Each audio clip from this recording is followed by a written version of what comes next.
Have you ever wondered to yourself if a man is actually open to the idea and possibility of falling in love? Isn't it frustrating trying to figure out if he truly is emotionally available or if he's emotionally unavailable? Well, what if I told you there are real measurable signs to tell for sure if that man is open to falling in love? Which is exactly why on today's show we're going to be discussing how to know he's open to falling in love. That way, you don't get stuck wasting your valuable time and energy on a man who was never going to choose you in the first place. For point number one, we have value. Now, in order to explain this point, I drew out for all of you beautiful people a diamond ring. So we're going to imagine here we have a diamond ring, okay, 4-carat diamond ring. So I'll put here 4K, 4K diamond ring, okay? And I don't even know if that's how you say carats, right? We'll say 4C. 4C, 4-carat diamond ring we have here.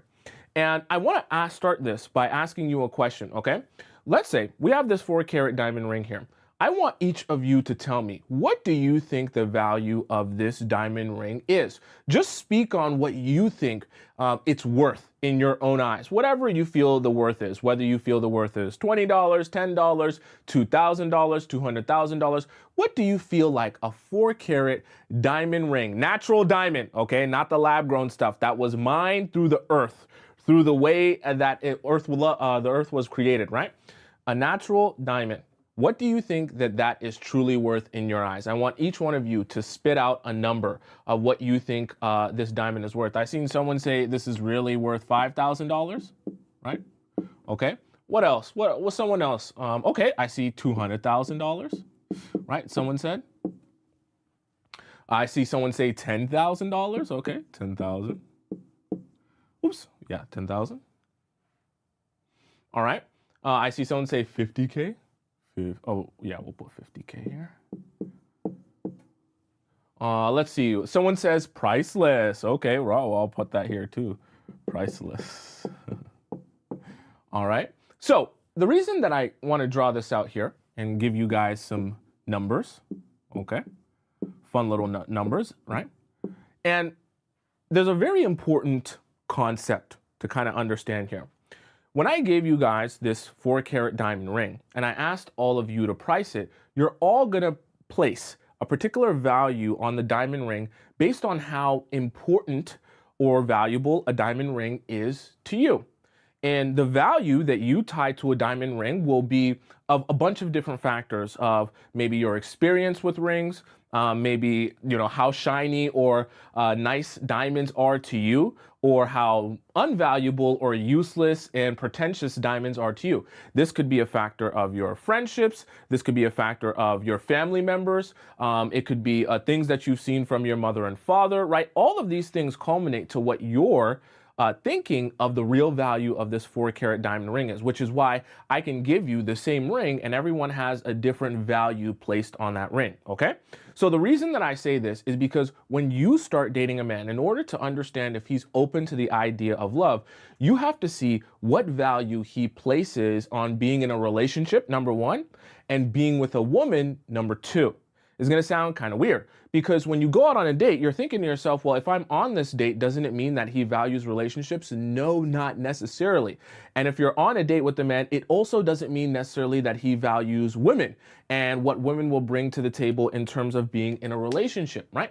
Because sometimes you might go out on a date with a guy and in the process of getting to know him and talking to him, he might actually be on a date with you and see marriage and see relationships and see, just having a girlfriend overall as a nuisance. Oh, you got to do this. And I've seen my other guy friends have to go through so much being in a relationship. And I've seen these horror stories of marriage and I just don't know if marriage is for me. I'm telling you, you get a guy to yap enough, right? Guys love yapping. They will spill their inner secrets of how they feel towards relationships and towards women. And then when you get that information, you need to be gauging, does this man see value in women and see value in relationships and see value in the maybe intangible things that a woman will bring to a relationship and how she'll bring value to that relationship or that man, so to speak, right? Or does he not see that value? Because some men won't. And the men who are going to be open to falling in love will speak on that value that they see in having a good woman in their life, right? Obviously, having a bad woman, the same thing like having a bad man, will only bring you bad things. But having a good woman in his life should be something that he can speak towards and something that he seems to be excited for, of the possibilities of, and wants to attract into his life. Okay? You're going to notice a very important theme as we discuss here. Certain things, when a man is in a particular mind state and mind frame, he will speak on relationships and partners and his own life in a very particular way. That's very unique to a man who's open and ready and primed to fall in love. Vice versa, men who are not there, they will speak in the opposite way. So we're kind of going to discuss both as we go along here. Are we on the same page so far? Okay, right? Someone said, so what do we ask him to find the answer? All you need to do when you're asking him these questions and you're having a conversation with him is ask him, well, what do you think a woman brings to a relationship? Like, what do you think is the value in having a woman in your life? Right? And just let him speak honestly on what he thinks women bring to a relationship, what he thinks the value is in having a woman versus being single. You can even ask him, right? What are the benefits, the pros and the cons you think of being single versus being in a relationship? And let him speak honestly about what he thinks that is.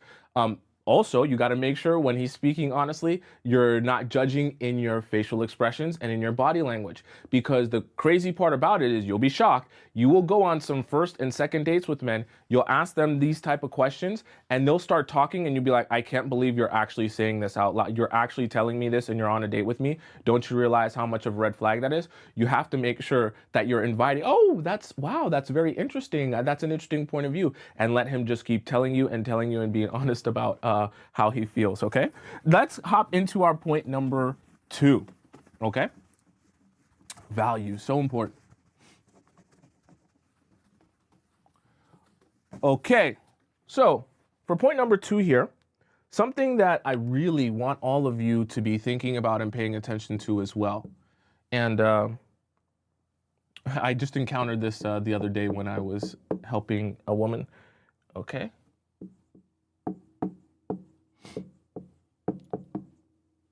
Let's do this like this.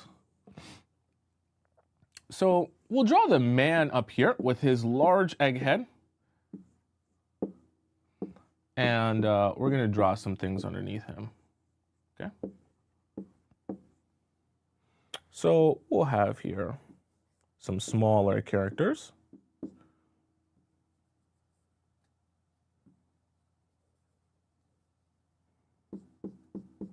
And you'll see why all of these smaller characters exist. Okay. We'll also have one here.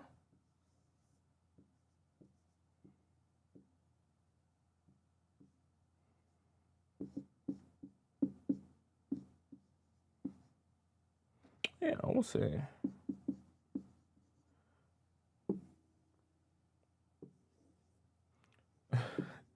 And this one's going to be scary. All right.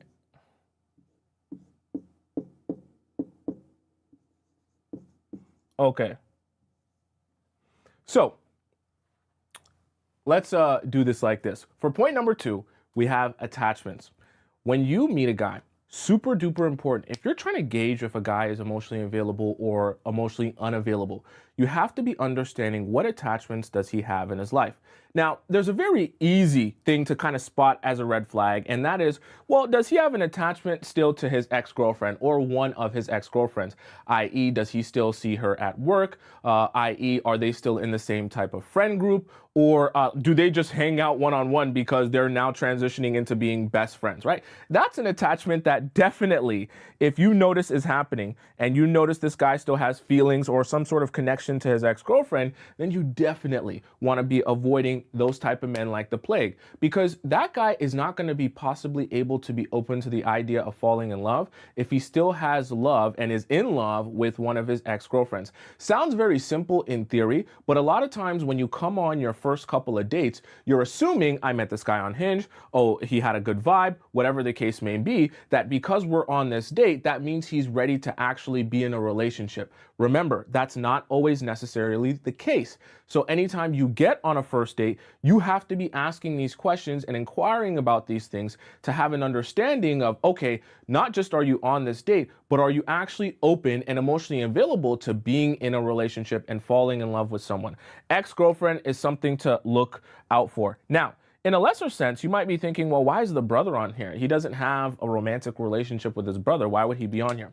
See, brothers, whether we call them big bros or we can even just call them brothers from another mother, someone that he might look up to or really care about this guy's opinion. These type of attachments can also hold him back from ever being able to fall in love. Because understand this very important point. Whoever this big bro is, whoever this guy that's in his inner circle, that's always in his ear about things, if that guy, like in our last point, doesn't see the value in women and having a woman in a man's life and the value that a woman will bring to a relationship, right? If he's very much in the mindset that women are disposable and they're useless and they can't bring any value to a relationship, he's going to be in your man's ear all the time about that same concept and idea. So it's going to make it that much harder for him to open himself up to connection or love or even just building any sort of relationship with you when this guy who's really close to him and really attached to him is constantly telling him, don't do that. You don't need that in your life. It's not going to bring you any value. You're not going to find happiness that way. And of course, he's not going to be living that life either. So the example he's going to be setting for your man is going to be the complete opposite example of what you need in order for you guys to have a successful relationship. Okay. Now, the number 3 is the scariest one. This is the scariest attachment that a man can have that will definitely lead to the downfall of any relationship. And you might be wondering, why is it the mom? And why is she the scariest, even scarier than the ex-girlfriend? Because trust me, rest assured, ex-girlfriends can be bad in terms of the things they might say or the way they might deter a man from being in a relationship. But moms are 100 times worse because you can't get rid of them. And you're never going to have the one-up of saying, I know more about you, I've known you for longer, I understand you better, I care for you more. You're never going to be able to say any of that. So mom, if mom is of the belief that no one is good enough for her son, if mom is of the belief that no woman in his life brings enough value to actually be worth being in his life over her, trust me, there will be no chance that this man will ever be able to fall in love, even if he wanted to. Even if he met you and he was like, oh my gosh, mom, this is the girl of my dreams. Trust me, trust me. When mothers are determined, they will discourage, right, their son from being in a relationship. It doesn't matter how amazing you are. It doesn't matter if you're the Queen of England. It doesn't matter if you're Princess Diana. If she has made up her mind that you are not good enough for him, she will convince him until she's blue in the face that he should not fall in love with you. It's a bad idea. You're not the right woman for him, all of that stuff. So the reason I say this is because when you go out on your dates, you need to be paying attention, one, to his relationship with his mom by asking questions, of course. And then number 2, you need to also be gauging with these ex-girlfriends, did they struggle or thrive when it came to your mom? I had a woman that I was helping the other day, and she was essentially telling me a story about how one of the reasons her last relationship basically fell apart, she was dating a guy for 7 years, and the reason her relationship fell apart was because the mom became such an issue that she could no longer stand being in a relationship with that guy because he would never stand up to his mom about, things that she was saying towards her. So you have to understand, if you're asking questions, let's say you're on a date with the guy, and you're asking, okay, so what are some of the things, in terms of your mom's relationship with your ex-girlfriends? Have they been good? Have they been bad? Has it been difficult for you? And if you're starting to hear rhetoric about like, oh, my mom and my ex-girlfriend didn't really get along, or there was a lot of friction, or if you start hearing in the sense that like that was one of the main reasons that they broke up, that is one of those moms, okay? You're dealing with a man that has one of those moms and has one of those relationships and attachments to his mom, where his mom can actually break up him and another woman, even if he likes the woman, even if he wants to be in a relationship with the woman, right? And so you can actually meet a man who technically is emotionally available, but because of his attachment to his mom, he becomes emotionally unavailable because she makes it impossible for him to have a successful long-term relationship. Are we all on the same page so far? Right? Does that make sense? Someone asked, he rarely introduces girls to his mom. His mom wants him to focus on his education before getting into a relationship. So this is an example of one of those moms, right? If she's of the belief that her son should not be exploring relationships, what do you think she's going to do? She's going to discourage him from exploring relationships. It's going to make it that much harder for him to ever get into a relationship. So you can effectively have an emotionally unavailable man because of how much power his mom holds in his mind, in his heart, in his spirit, and how much power her opinion holds. Does that make sense to all of you? Okay.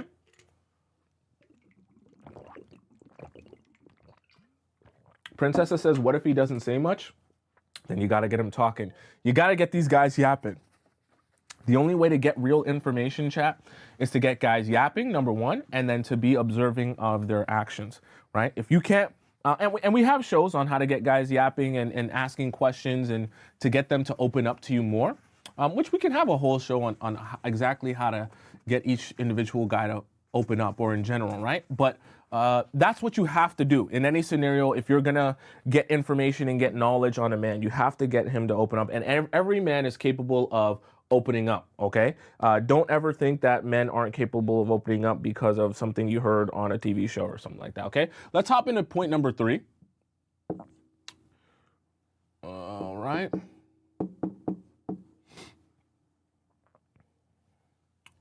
This one's a fun point. It was fun to draw, at least. We'll see how well you guys can internalize it when I draw it. All right. Let's do it like this.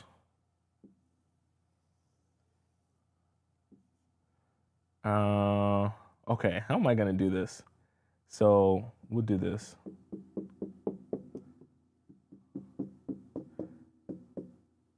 And it's gonna look weird when I draw a chat, but don't you worry. We're gonna get there.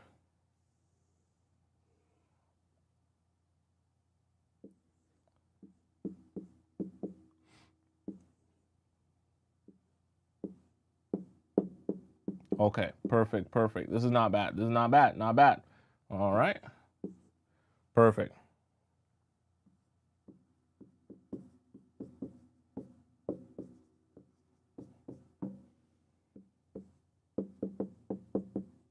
All right, so I labeled them because I knew it would be a little bit confusing, okay? So for point number 3, we're gonna discuss vision, specifically his vision of the future, okay? So I drew a crystal ball here because the crystal ball is supposed to symbolize like looking into the future.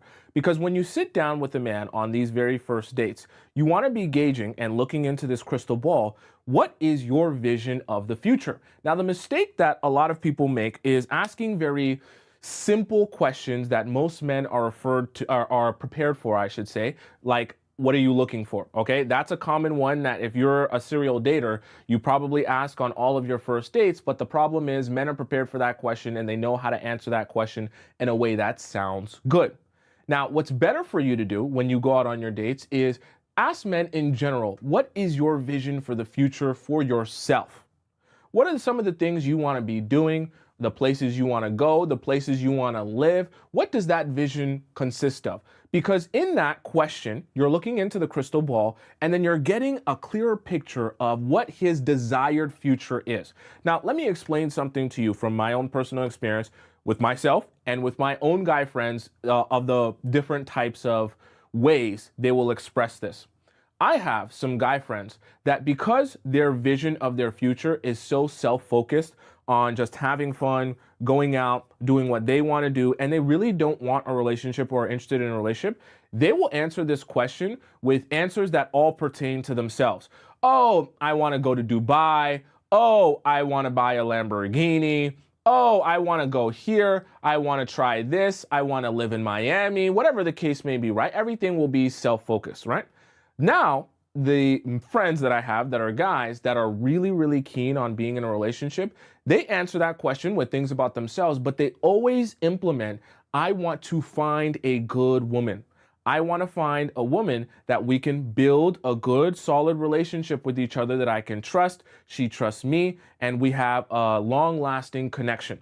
I have friends on both ends of the spectrum. So I know firsthand that men will be capable of describing their version of the future, their vision for themselves. They will implement a good woman into that vision if they actually are looking for that. Versus the men who aren't really keen on that, it's not one of their focuses. As soon as you ask them about themselves, they will not implement a woman into that picture there. So you have to be very, very relaxed when you ask these general questions and not try to steer him in any one direction. You have to approach whenever you're inquiring about this or whenever you're on the topic of what is your vision for the future. Do not say, oh, what is your vision of the future as it relates to being in a relationship with me?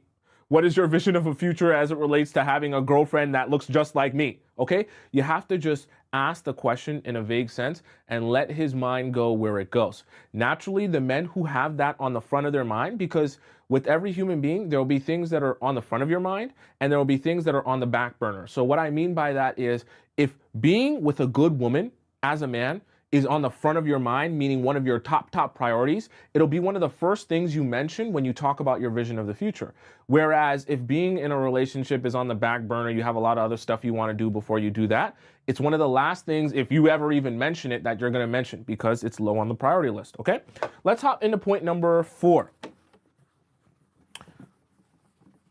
Looking into the crystal ball, all right? Gotta look into people's crystal balls. No, I won't say it. I won't say it. Yeah, you got to look into the crystal ball. All right, this is point number 4 here, okay? Chad, I'm having a great day, Chad. I won't lie to you. I could be on here for 5 hours. No, I capped. I can be on here for 5 hours. I lied to you. But I could be on here for a long time. I feel good today, Chad. Yes, Chad, I feel good today. All right, let's hop into this point here. I'm going to draw out a timeline, and we'll discuss this.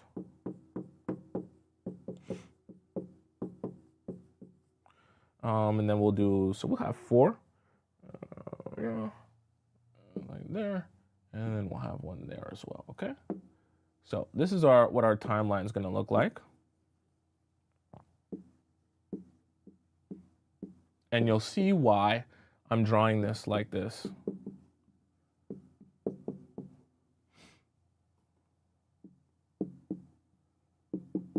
Okay, so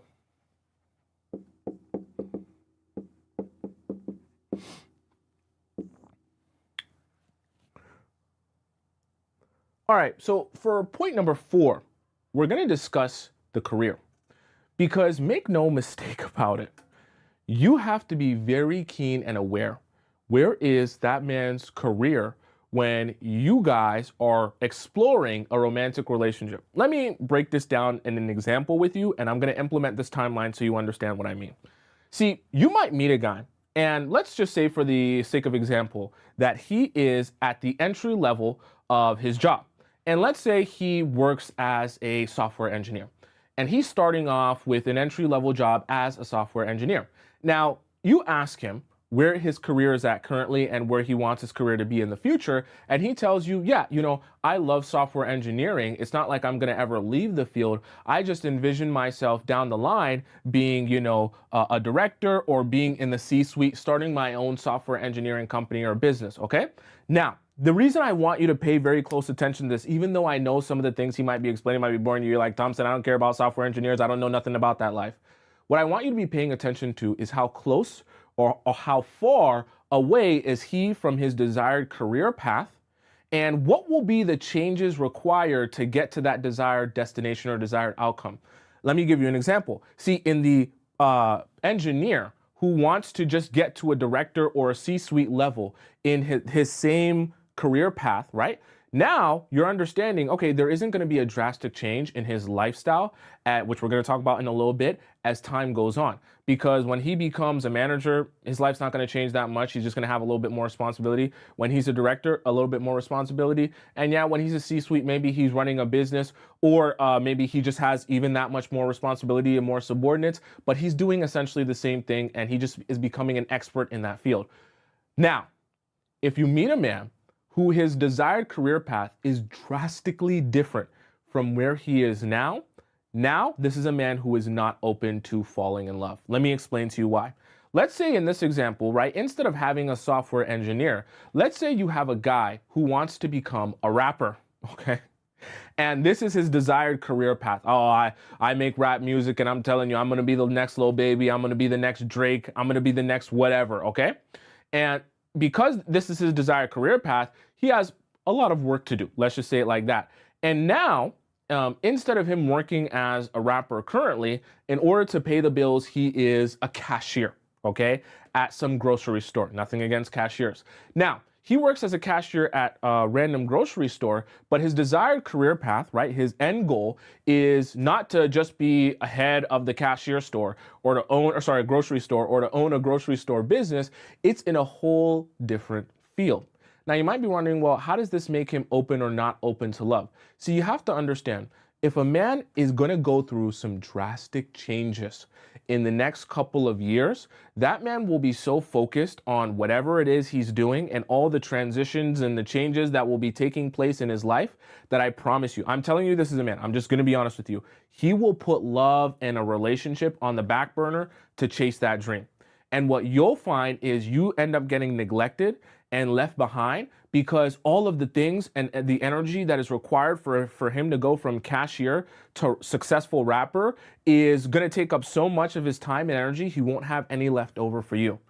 I'm not saying you can't be with the man before he becomes rich and famous, but what I am saying is you'll be making a mistake being there before the transition period, if that makes any sense, right? At least if he was already being able to live off of his music and then saying, I just want to be more successful, now you're dealing with a man who isn't going to have drastic change in his life in the next year or so.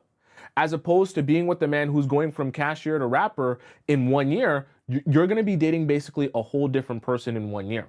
And that amount of time, effort, and energy and consistency required to even get to that point is going to be a lot. And it's going to make it very difficult for love to even be in the equation. I'll just be super honest with you, right? You want a man who's pursuing something, but you just don't want him in a place where so many things are changing that you don't even know what your relationship will look like in a couple of years or a couple of months, because he's going from one place in his life to a completely different area, and you literally can't even gauge what your relationship or who you'll be to him at that point. You understand what I'm saying, right? Okay.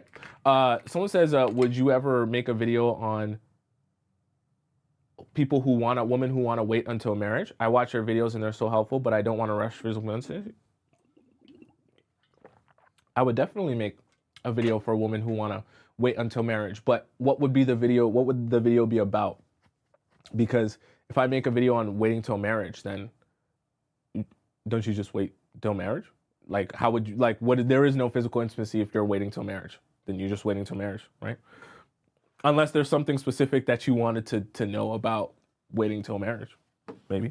All right, let's hop into point number 5. Point number 5. Okay. So for point number 5 here, make sure. Okay, we good on the screen. We good on the screen. Just want to make sure we good. All right. Point number 5 here.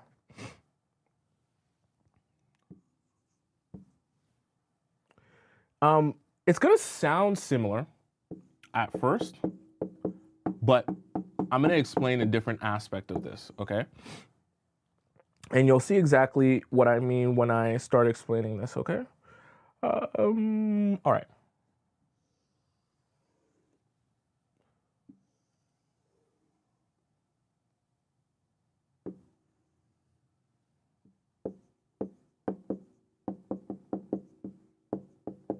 Oops.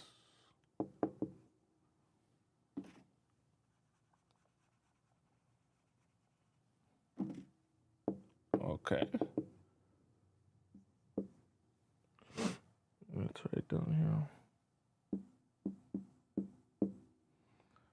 Alrighty.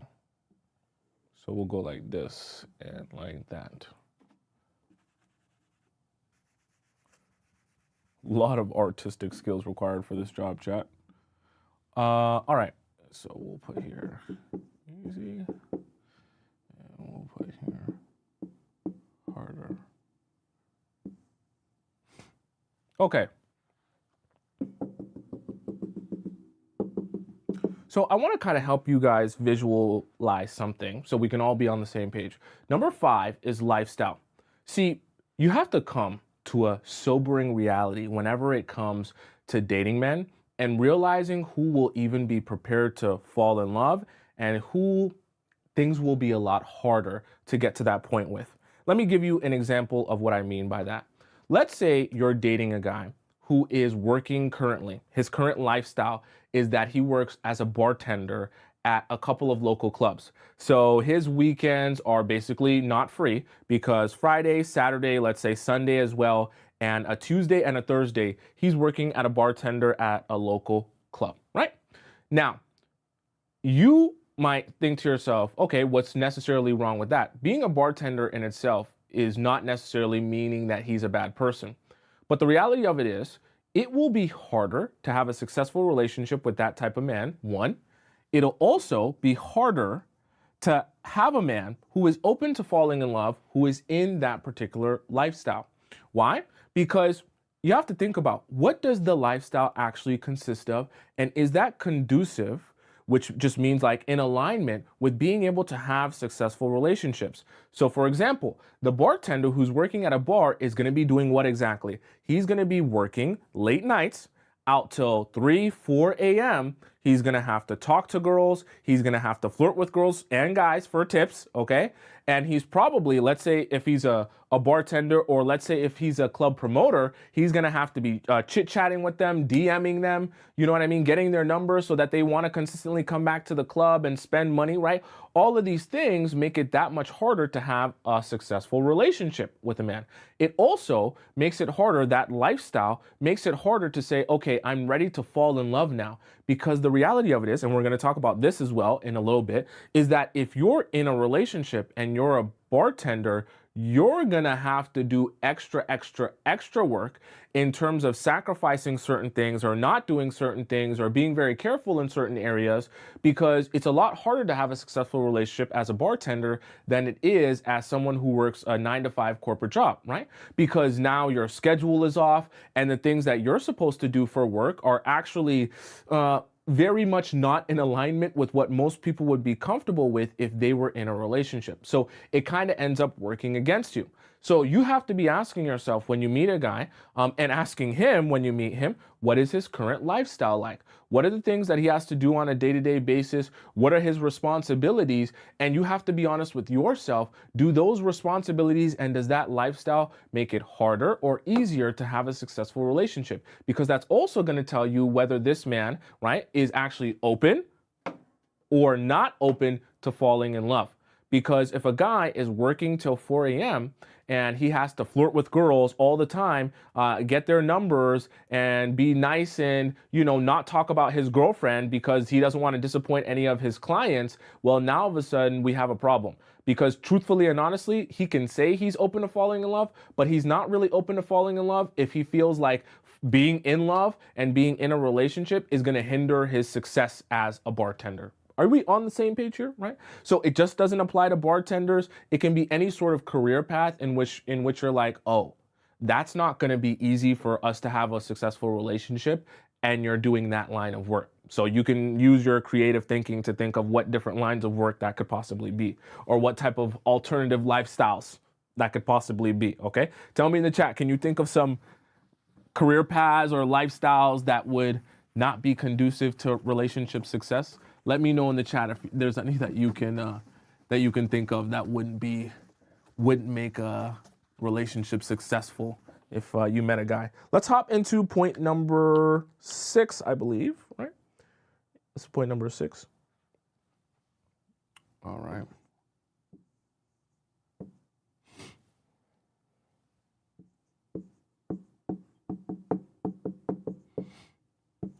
Okay.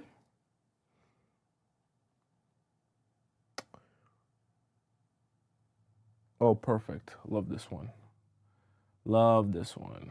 So we'll draw you on. Ooh, I drew your head kind of deformed there. We'll hide it with your hair. Okay. You're here. And we're going to put this guy down here. Make this eyes real big.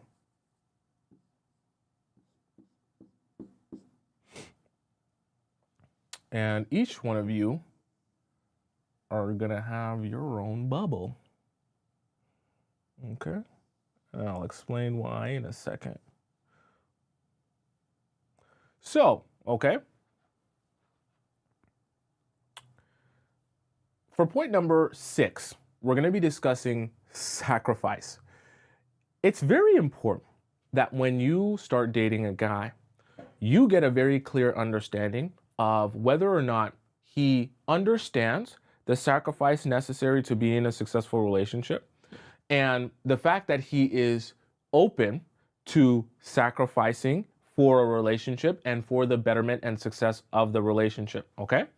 The reason I say this is because if you guys are going to be in a relationship, you guys get the benefit of having each other. So there's a bonus to that.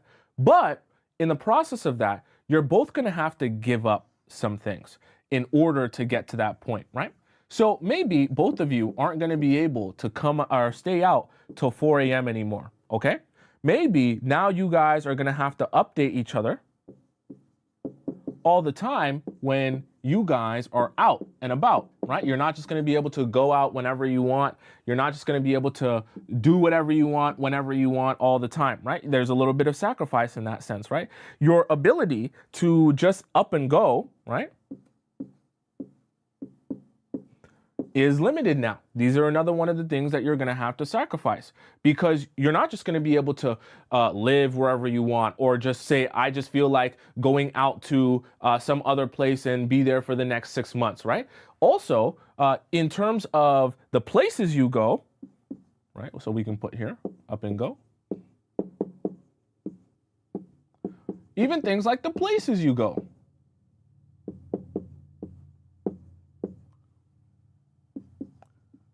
Each of you go is going to be limited. For example, now when you're in a relationship, if you love the strip club, you're probably going to have to sacrifice your love of the strip club as a guy, because now you have a happy, healthy relationship, and your woman probably don't want you up in the strip club with a whole bunch of strippers throwing money on them, right? So these are some of the things that, you know, people are going to have to sacrifice whenever they get into a relationship. It's not just going to be all about what you want all the time.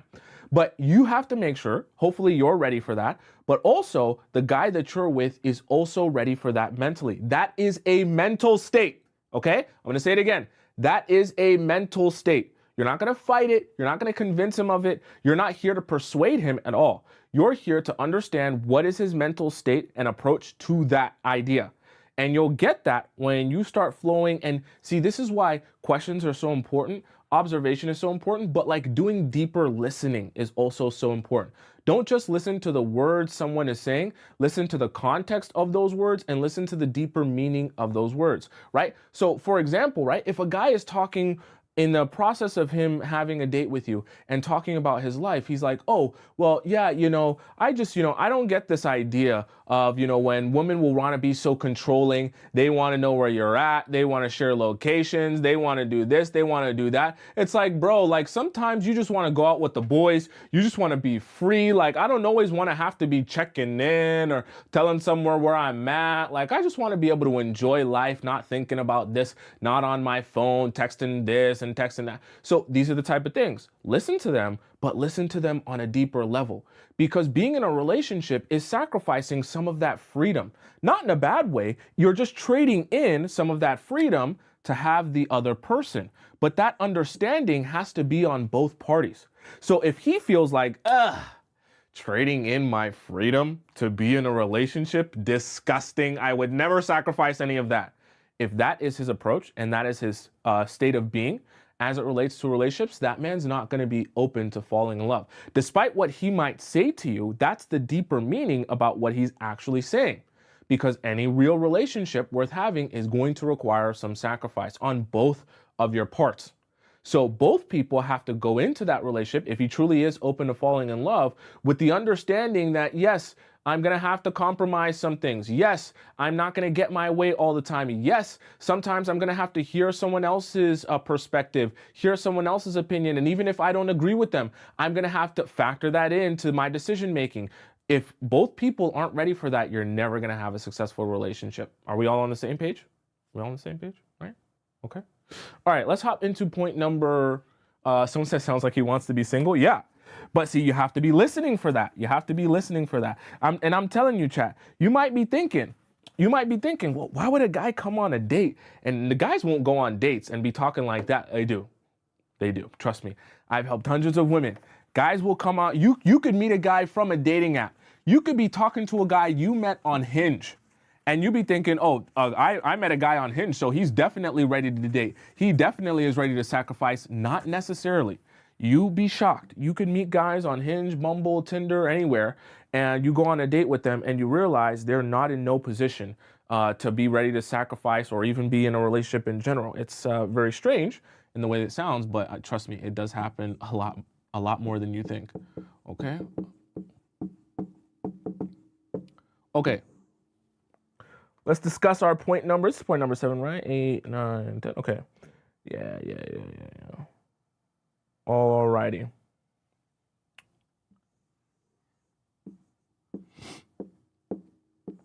We have your man up here. And we're going to draw more men. Oh, his head's so big in this one. More men underneath him. More men. Lots of men. Okay, so this is, we'll say, BFF1. I drew his head so small.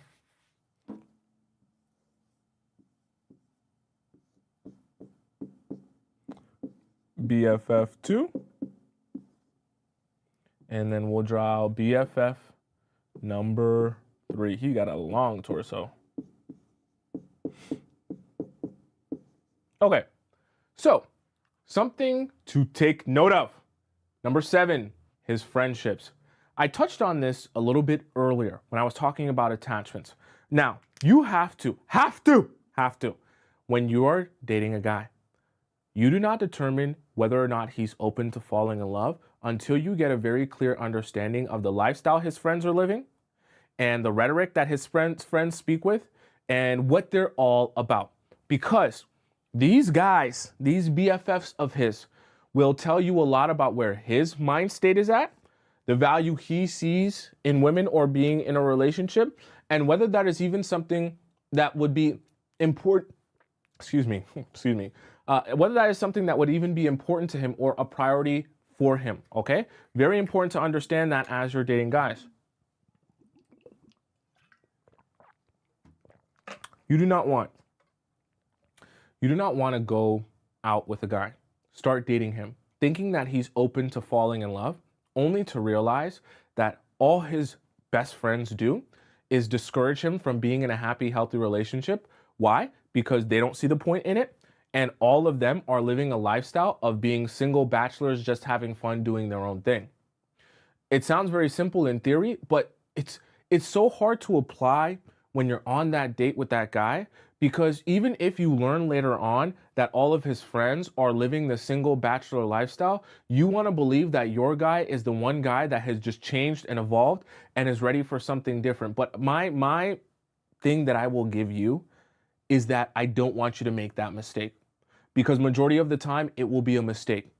If his other guy friends, right, when you meet them and sit down with them, don't speak themselves about how they're ready for a relationship or desire that for themselves as well, then trust me, your man is most likely not going to be on that same page. And this is, you might be thinking this isn't information you get. This is information you can get.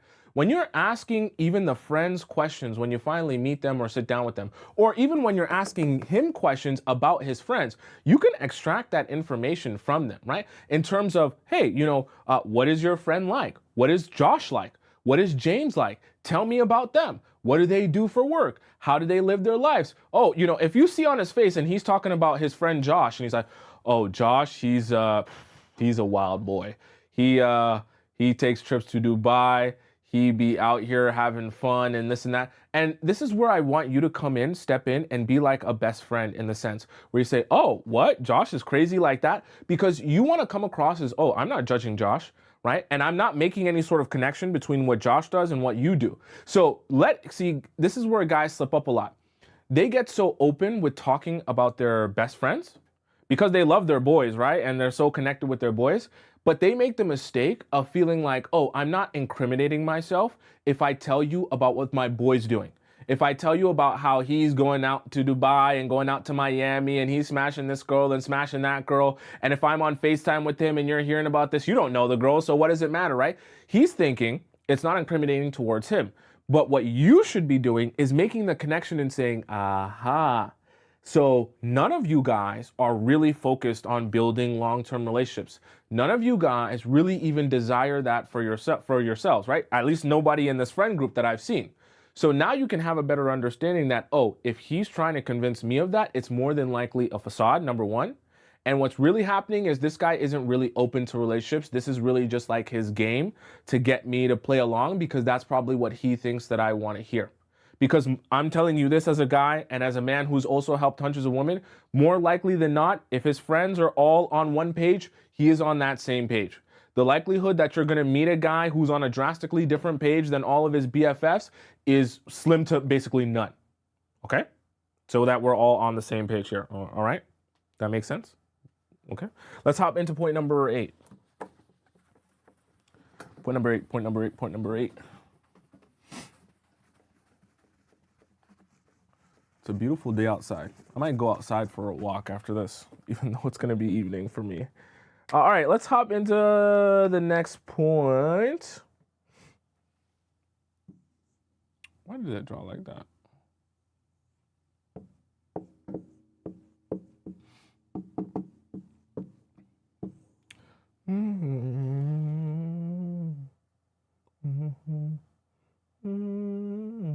Okay, I was going to do...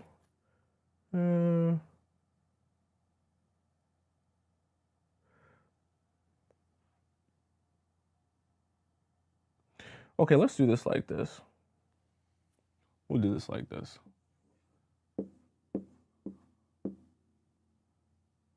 So we're going to draw a guy here, and then we're going to have a statement here, which you guys will laugh at this statement.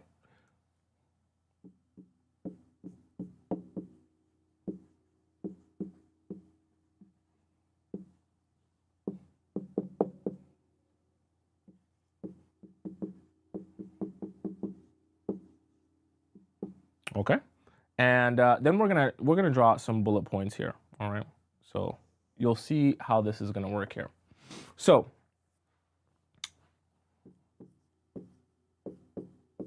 I'll even put here.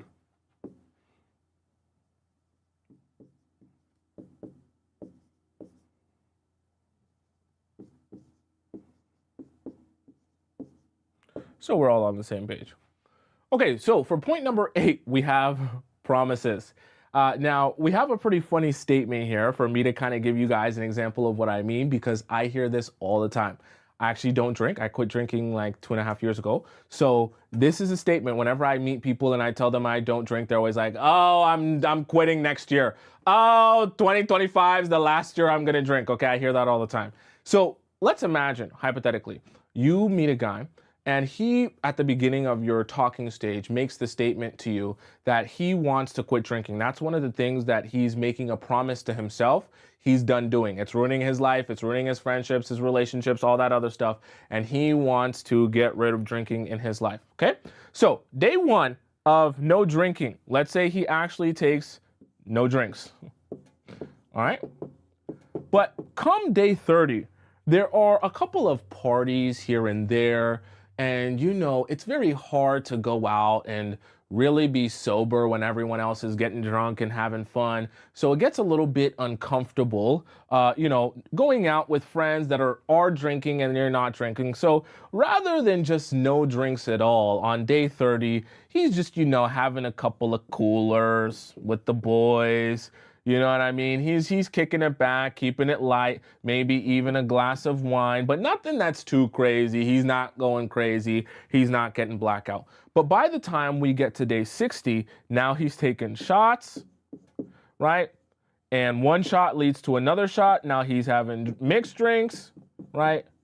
And just that fast, he's having beers as well. I know the guys love beers. I've never been a beer fan, right? But let's just say, right, by the time we get to day 60, he's basically right back to where he started on day 0 in drinking again. It's just now he's talking about, yeah, I'm going to try and drink less. So instead of me being blackout drunk, I'm just going to get proper drunk and not be blackout. And then by the time, let's say we get to day 90, he's back to square one. So why do I say this? And why do I want you to pay attention to this? Because if a man is breaking promises with himself, rest assured, he will break promises with you. Now, how does that relate to a man being open to falling in love or not? See, when a guy is ready and primed to fall in love, he's also primed and ready to be reliable and be responsible to someone else outside of himself. So when you're keeping promises to yourself, you're being reliable and responsible to you. But if he can't be reliable and responsible to himself, how can he possibly have that preparation and be ready to be reliable and responsible to you? Because he's going to have to make you promises. He's going to have to keep those promises, and he's going to have to be consistent with those promises as it relates to your relationship and the way that he treats you and the affection that he gives you and the consistency and energy that he puts towards you. And if he's not doing that, then he's breaking those promises.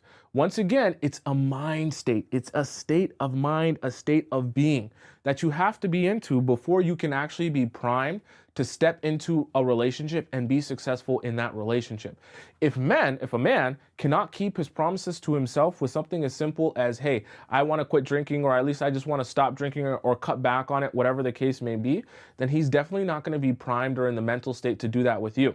Right? It's him we're talking about, and he can't even do that.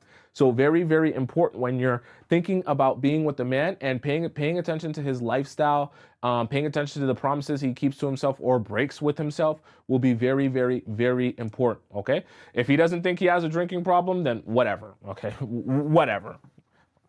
Some people, they never think they have a problem. They always think they can stop whenever. That's the number one thing I love. I think is funny when I hear from people.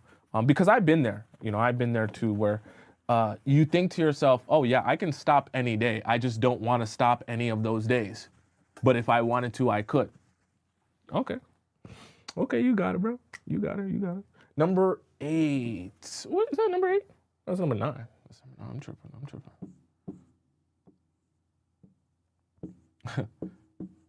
This one's gonna sound very manly, masculine, okay? All right. We'll do this like this for the visual.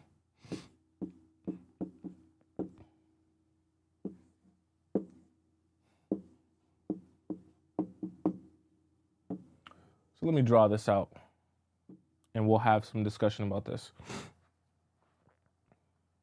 Okay. Very important. For point number 9.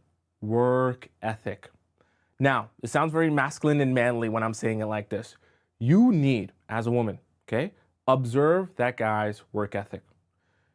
If you notice that his approach to being at work, he's very lazy, okay, and he really doesn't want to do work at work, whatever his job is. He's always talking about, oh, I hate going to my job. I never want to do any of the work. I get so sick of being at work, right? And he also talks about, and this is going to sound very strange, but I'm going to talk about this. Because he is so lazy at work and he hates doing all of this work at work, he always is trying to cut corners. What's an example of cutting corners?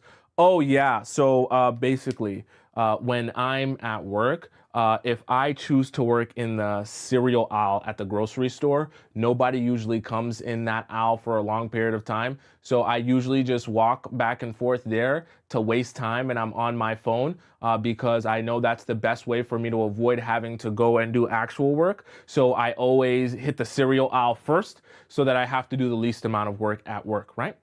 This approach might sound like, oh my God, he's finessing, like, I got a finesse, or it's actually a very bad thing, right? Let me also describe to you something else, okay? Let's say he's also, cutting corners is one thing, but let's say he's also cheating the job. An example of cheating the job could be maybe he found some sort of glitch or a way that he could clock in and make his hours seem like he worked more hours than he's been working. And this is information that he's sharing with you so that he can get paid maybe an extra hour or an extra 30 minutes. Or he's figured out a way to finesse it so that when he can leave early, but it doesn't actually clock him out until a certain amount of time so that he can get paid what he needs to get paid, right? Cheating the job. So these are examples of things that when you hear this, this relates to his work ethic. So let me put this properly. Right? These are the type of things that when you hear this, these things relate to his work ethic. And when you get an understanding that his work ethic is like this, very lazy, cutting corners, cheating the job, this man is not open to being in a relationship or to falling in love.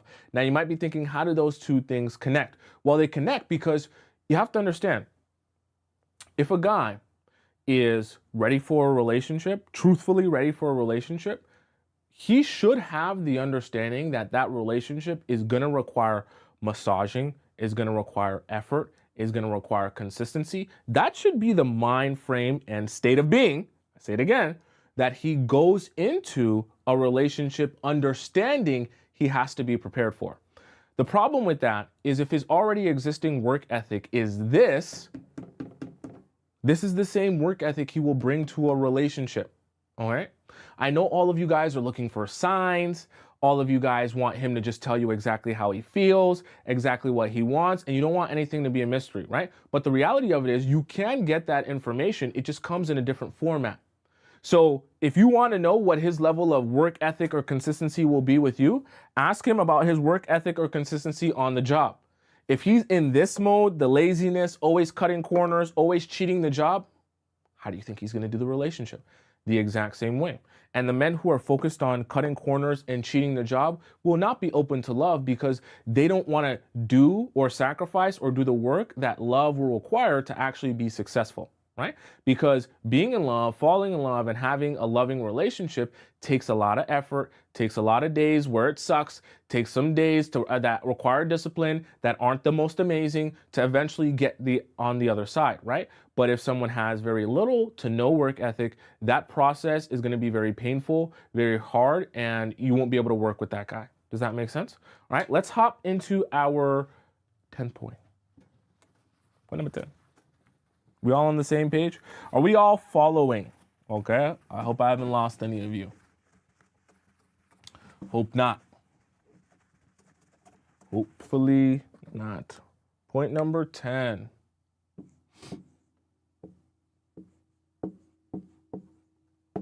Okay. Now with this one, wow, I drew his head super deformed in that one. And then we're gonna have you here. I drew you kind of funky too. And we'll do like this. Okay.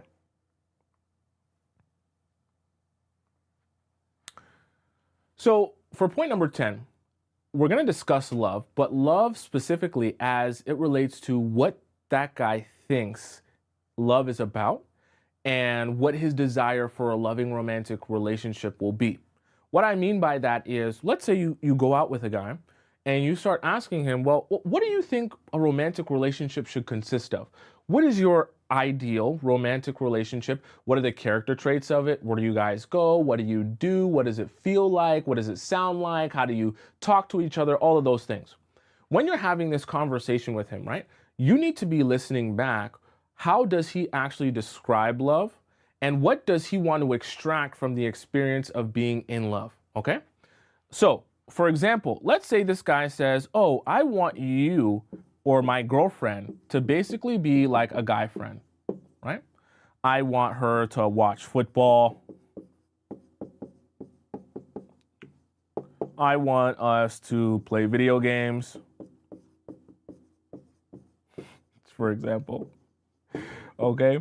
I want, us to not get too deep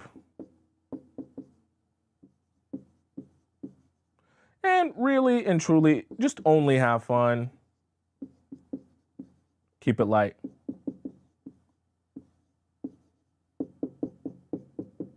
Okay?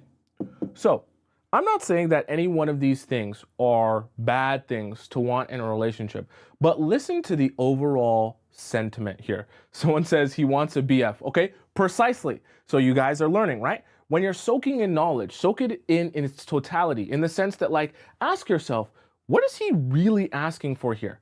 Is his version of love to actually be with a woman? Because his expectation of a woman is really to be more like a guy.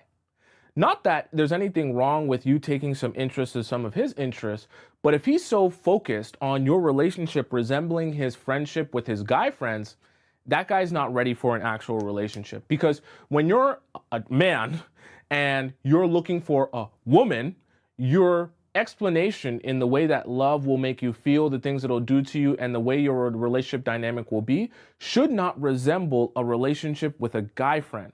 Because yes, your girlfriend or your wife should be your best friend, but she's not supposed to be one of your guy friends, if that makes any sense. And vice versa for you as well. So you have to ask yourself, when you're asking him, you have to ask yourself, how is he actually describing his version of love? And is that in line with what I think love should be, or what makes sense to me? Or am I hearing things that really don't sound like someone who's ready for love, sounds more like someone who's ready to just have another guy friend around? Because if he wants you to just resemble one of his guy friends, well, you're not really going to be successful having a long-term serious relationship, because love is not having a guy friend, okay? Love is having a best friend, but your best friend is going to not have the same character traits as you, not have the same physical character traits, not going to process information the same, not going to understand or talk about things the same as you. And that should be, if a man is open to falling in love, should be something that he embraces as a man. I'm a man. There's certain ways I'll go about things. There's certain things I'm good at, certain things I'm not so good at. You're a woman. There will be certain things that you will think and feel, certain things that you'll be amazing at, certain things you're not going to be so good at. But when we come together, that's when we're really like the ultimate team, okay? And that should be, I feel, his expression of love in a way that will actually be congruent to you guys actually having a successful relationship, where he feels like you're actually meant to be different and not the same as him, and your relationship isn't meant to resemble a relationship that in his life that already exists, like one with his mother or one with his brother or one with his guy friends. Does that make sense to all of you so far? Okay, do you guys have any questions about was it 10? Yeah, the 10 that we just discussed here. If you guys have any questions, we can go over any one of these points here.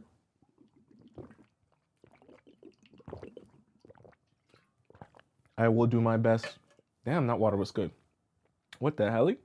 I will do my best to answer any questions that you guys have here. LP Baby says, that was my ex. See, we're all, it's good to realize things. That way we can all grow for the future.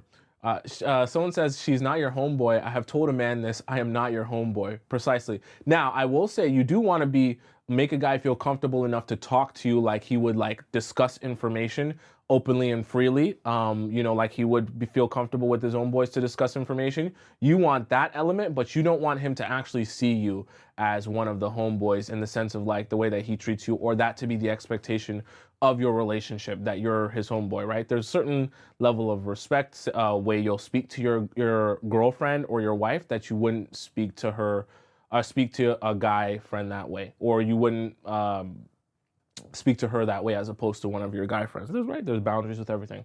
Someone says, what if we don't fit so much in those gender roles and enjoy to doing some of those things too, Tomisin? That's fine. I'm not saying it's bad if you enjoy playing video games or watching football. That's not in itself a bad thing.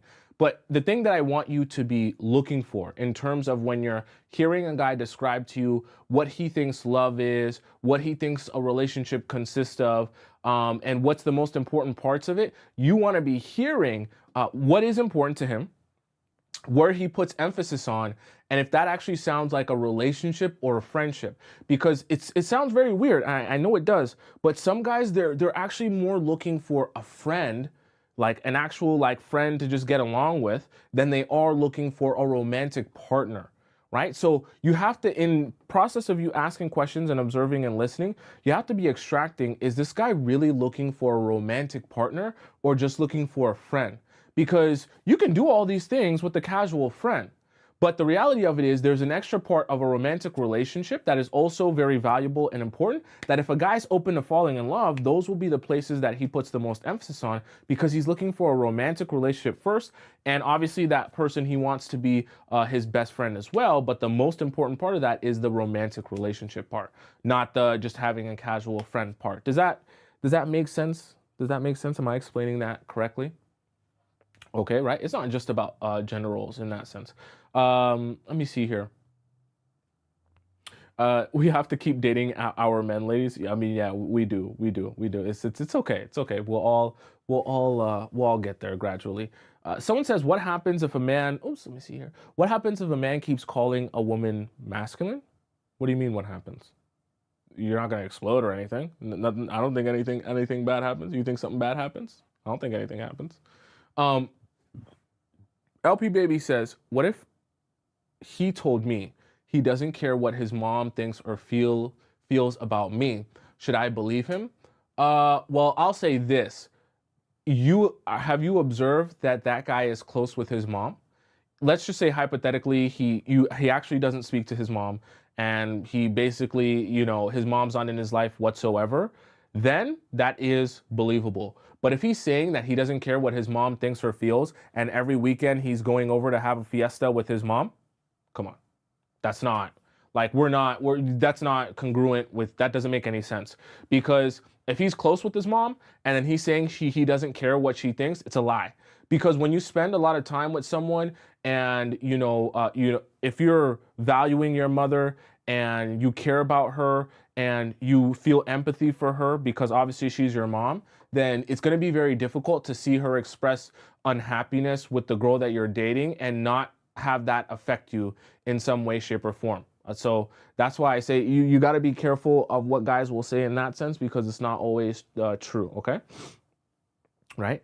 LP Baby says he doesn't care about her opinion because he claims it's his decision. Moms tend to love me though. Well, yeah, sure. That can be, he can say that in a perfect world, but if he's close with his mom, he's going to care what his mom thinks. Don't let guys fool you. Okay. Unless a guy is not close with his mom, he will care what his mom thinks of his woman. Okay. To 100%. So we can't live in a pipe dream. That's not realistic. Okay. And he'll start looking for reasons to validate his mom. Big Bev says precisely. It's also, you have to understand the subconscious psychological effect that it will play on you when someone whose opinion you value is telling you they think a certain thing about you.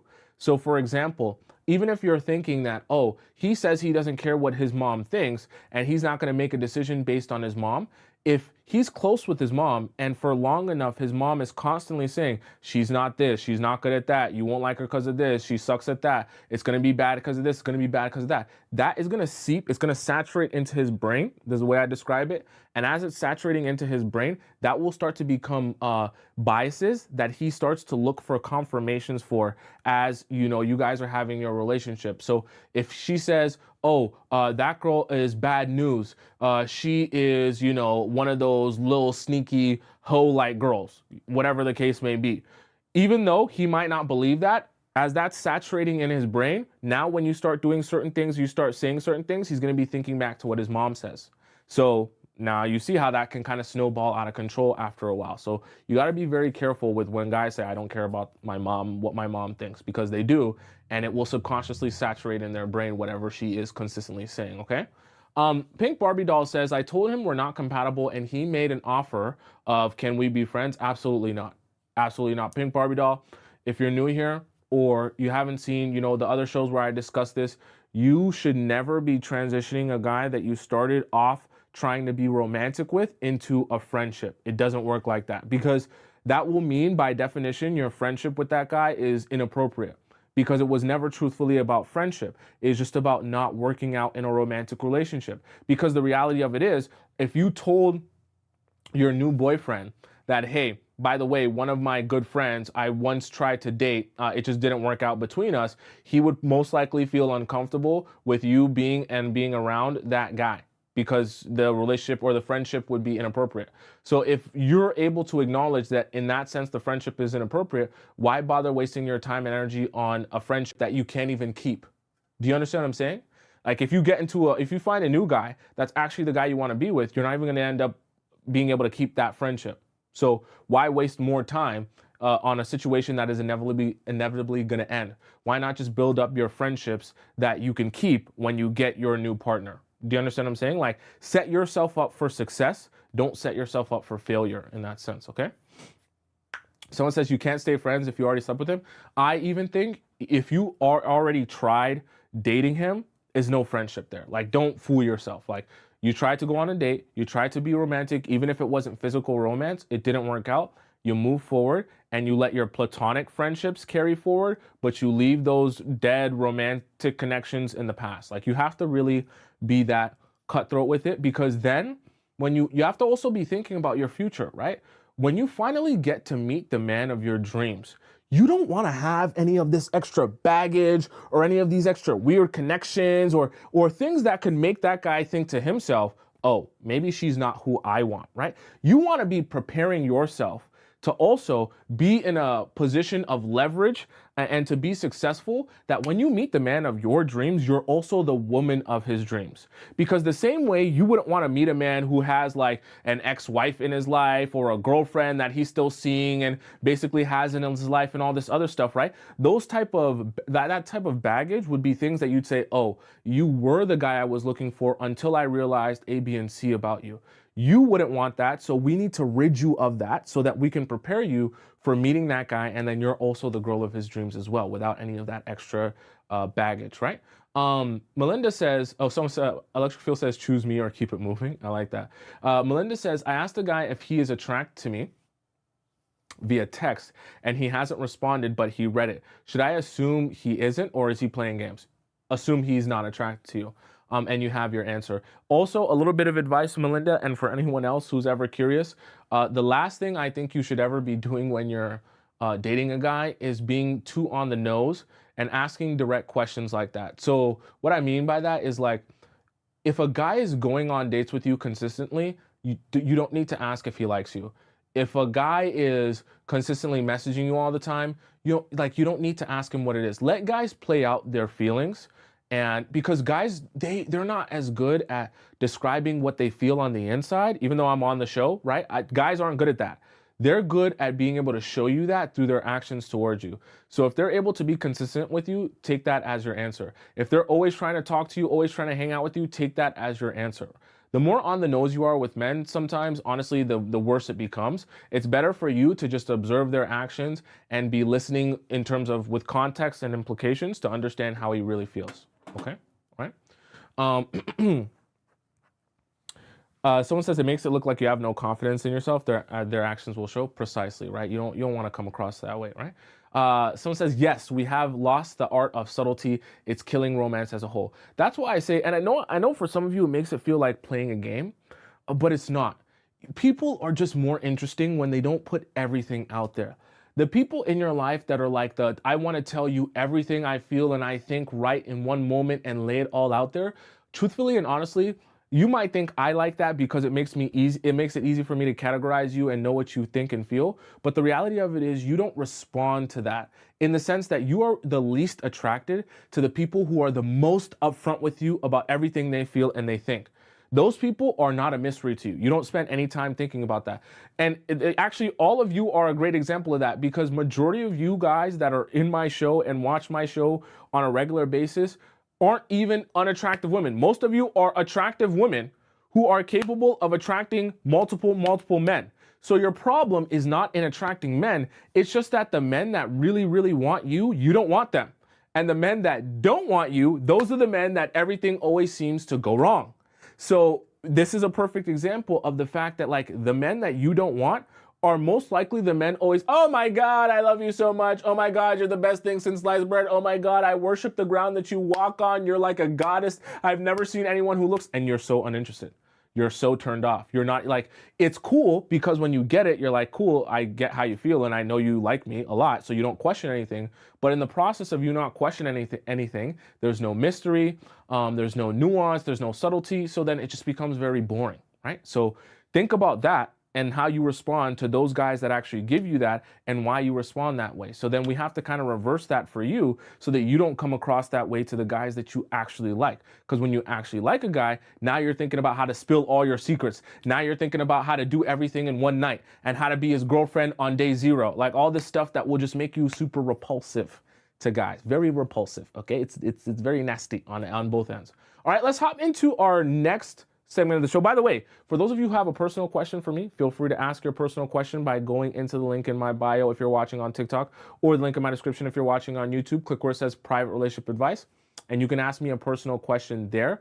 I'll respond to you with the voice message. You'll know it's my voice because I'm on the show, okay? It's really me.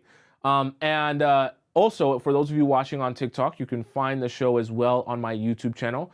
Go over to the link in my bio, and then you can find my YouTube channel that way, and then you'll see me live there as well. So it'll be easy to follow along with everything that we do, and the stream there as well. If you missed any of the points, you'll be able to rewind. For a reaction segment, oh boy.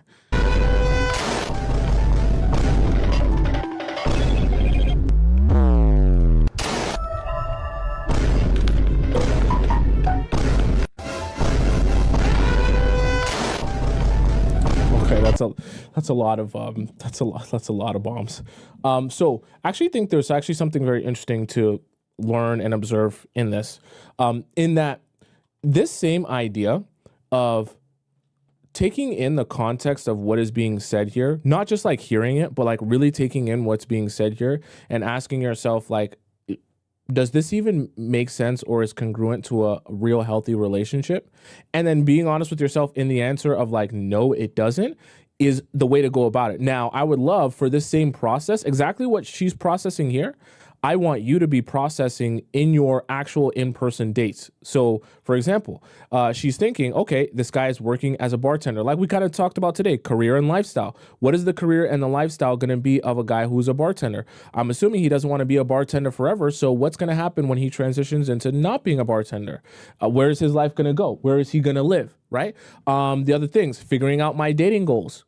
So if you go out on a date with the guy and you have a conversation with him and you start to get that sense that he's figuring things out, figuring out his dating goals, figuring out where he wants to live, figuring out what he wants to be doing, all of those things will have you saying, oh, well, this is not congruent to us being in a romantic relationship, because all this figuring out you're going to have to do, that's going to require a lot of time and energy that I don't have to waste, because you're still deciding whether or not you actually are looking for something for real, for real. So same thing she did here, I want you doing on your in-person dates as well. Oops. Girls who are, I'm feeling so bad for the girls who are, no, the girls and the fiancés who are 2025 and 2026 brides. I'm feeling bad for the whole family, okay, at this point, because in today's day and time, every aspect of a wedding is so outrageously expensive. My friend reached out to a well-known makeup artist just to see like what the pricing would be. I'm not saying that, you know, if you provide a good service and you're well-known, you're viral, whatever, you shouldn't charge high rates, make people pay for your travel, accommodations, that kind of thing. But these makeup artists and other vendors and venues are charging people literally what you could put, like, it's not even a down payment for a house. You could buy the whole fucking house. So her typical day rate is $25,000 starting out each travel day. Guys, that's just travel. It gets worse. Glam for the wedding day, $50,000. Right off the rip, we're spending $125,000, and we haven't even gotten to like travel accommodations or anything. The hotel has to be pre-approved. You have to pay for the transportation for the makeup artist and their assistant. That's just the base rate. This is just so shocking to me. So chat, let me ask you a question.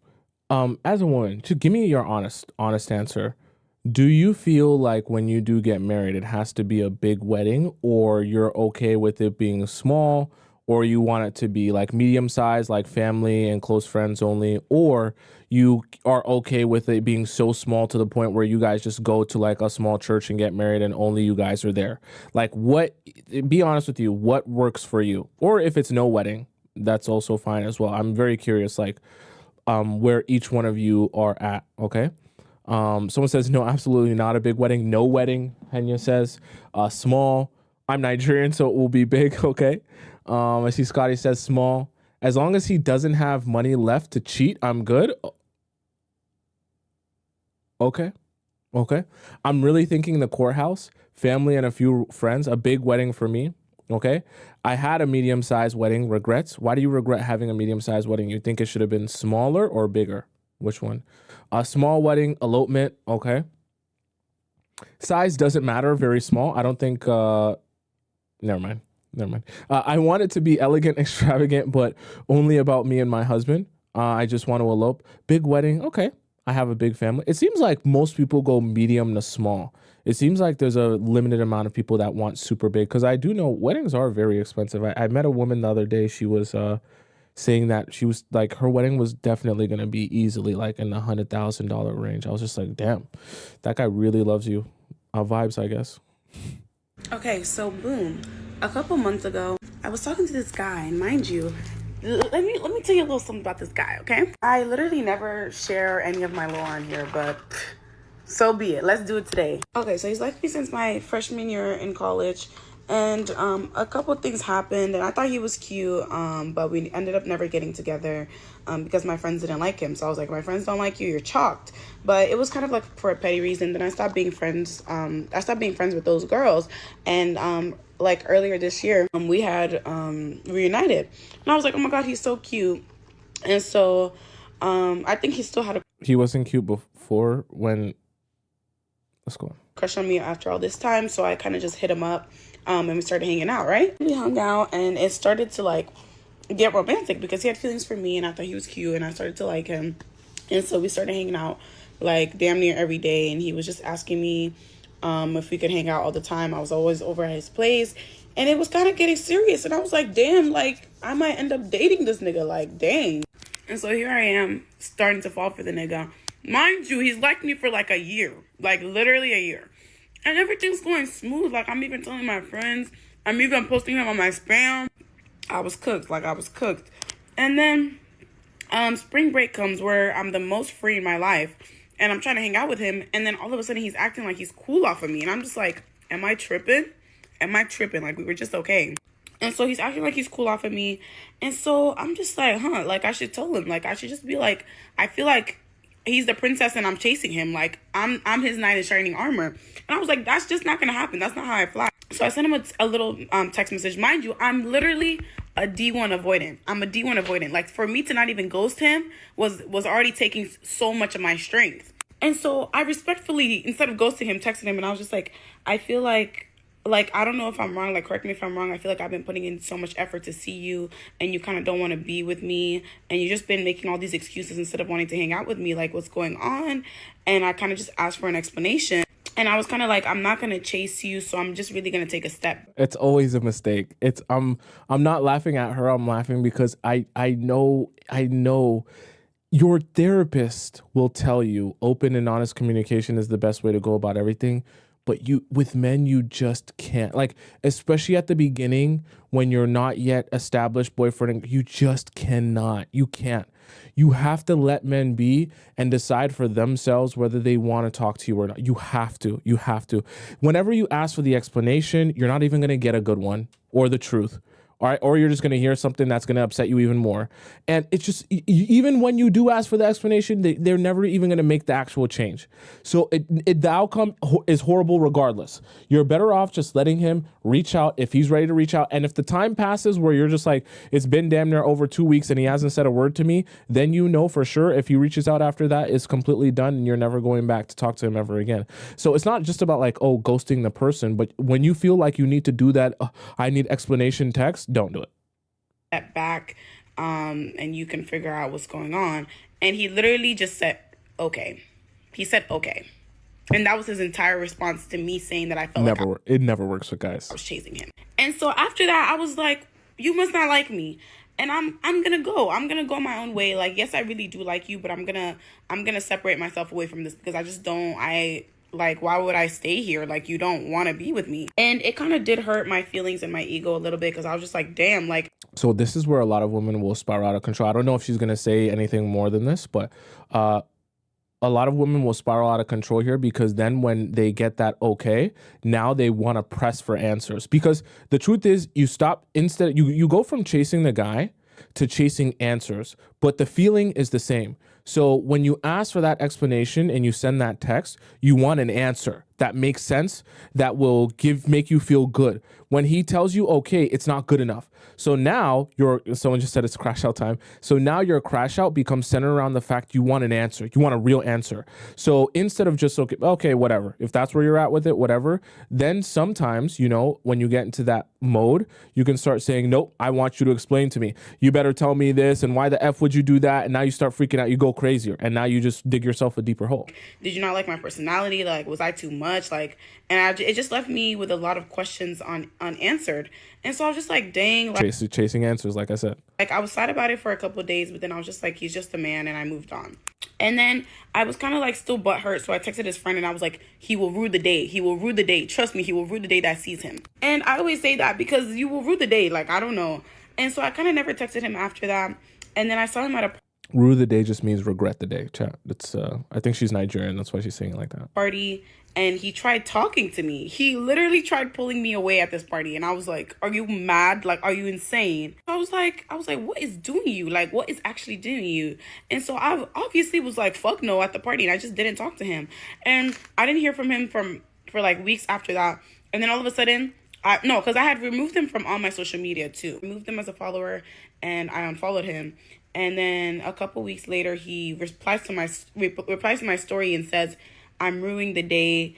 I just miss you so much. And I was like, I told you will rue the day. Like, I don't know. Like, wait a second. Wait. I feel like I'm seeing something that she's not seeing here, unless she's going to say it. Because I don't believe she told that guy he will rue the day. Did she say that to him? Why is he repeating back a catchphrase that she told one of her friends?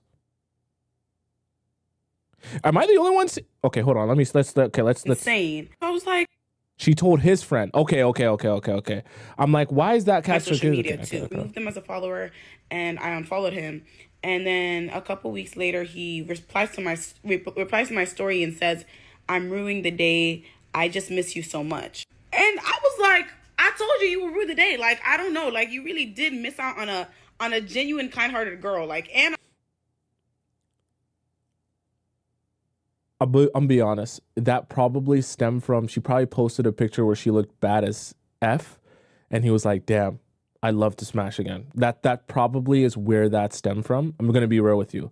If story is going how she's describing it, because I'm trying to put myself in the mind of him and why he would send that message. I'm fine as fuck. Like, I'm so sorry. You did miss out, and you're going to rue the day for the rest of your life.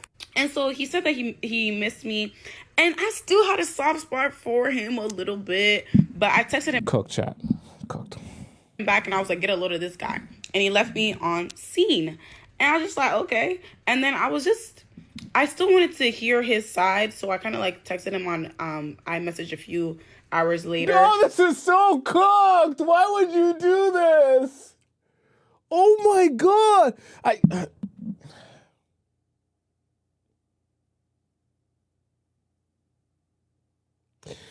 It's so disappointing when the message starts off and you're like, okay, you start off the message. Sorry, I'm glitching. She starts off the video and you're like, okay, everyone messes up. So you're thinking, okay, the mistake doesn't go too far. Probably a guy playing a little couple of games, and then you came to your senses and then you moved on. But it's like, I understand why I exist now. I understand the purpose I'm supposed to serve, because when you're in it, it's very hard to pull yourself out of. And when you're chasing, like she's chasing answers now and chasing the guy, and it's just like, you just can't, because she's saying, oh, you'll rue the day. And you're thinking, yes, he'll rue the day for sure. You're standing up for yourself, self-respect. And then it's like, but so he messaged me, and I was like, I was like, whatever, we'll have one conversation. And he still left. And I was just kind of like, I know I said get a load of this guy, but like, if you want to talk or just explain yourself, I'm always down to listen. Because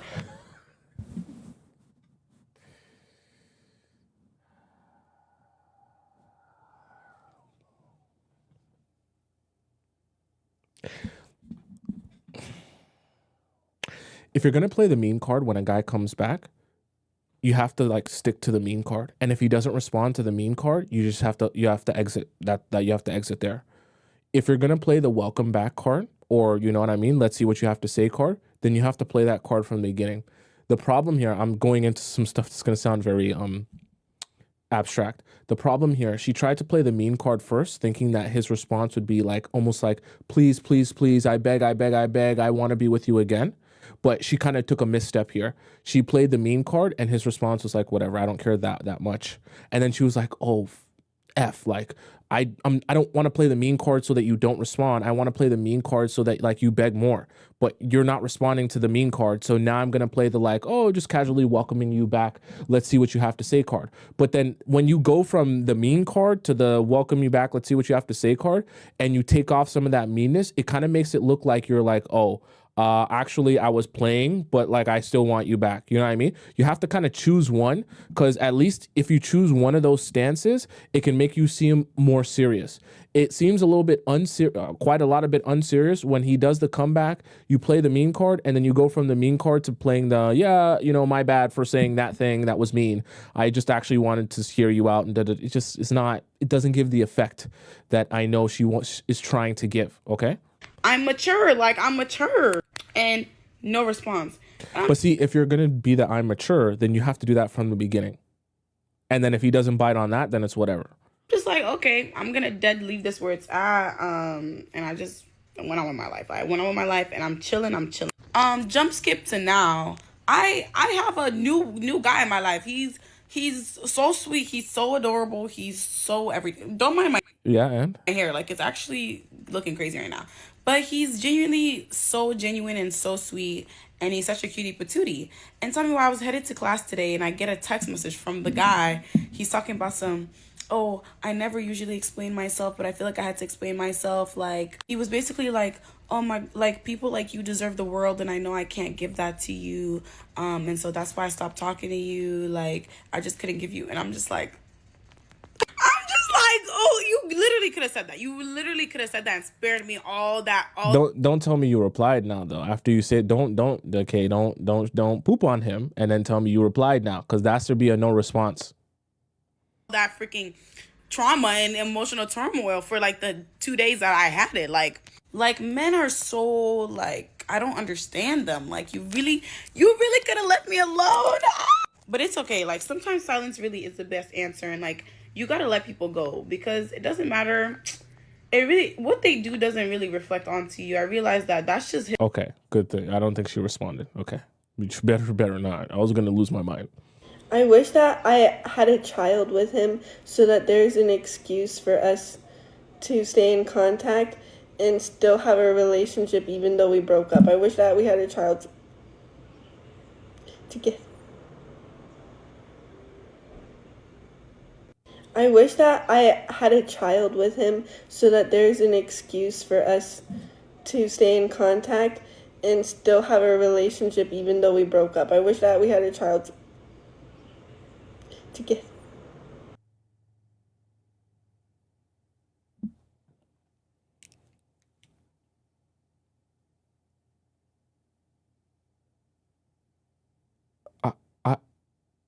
I can't believe you. I actually can't believe you posted this. I actually have no words. I can't believe you actually posted this. Why would you post this online? I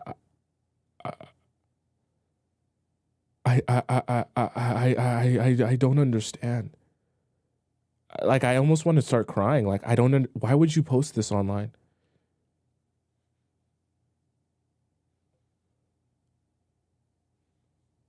Can someone explain it? We have to watch. I can't believe this. I can't believe this. We have to watch this again. I wish that I had a child with him so that there's an excuse for us to stay in contact and still have a relationship even though we broke up. I wish that we had a child together.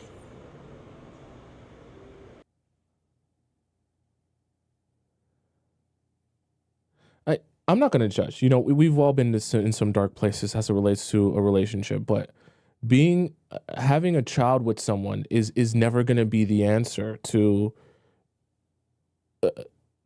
having some sort of connection to that person. In fact, you'll go from like,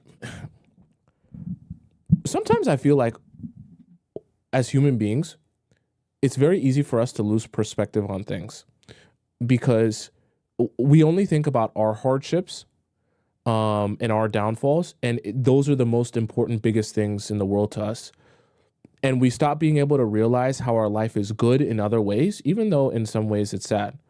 For example, like all of you that have ever been through a breakup, realize it's actually a blessing to be able to just walk away scot-free from a relationship with, like, yeah, you have some pain in your heart and some heartache, but like you don't owe any money to the man. Your money's not tied to the guy. You can go and have your job. You can live in your own place. Like, you don't have a child with the person. Like, imagine, because some of us lose perspective on this, and some of the people in the Players Club have been through this, but like, imagine like going through the most horrible, intense, crazy breakup of your life, and then you still have to, on an ongoing basis, see that person because you share a child with that person.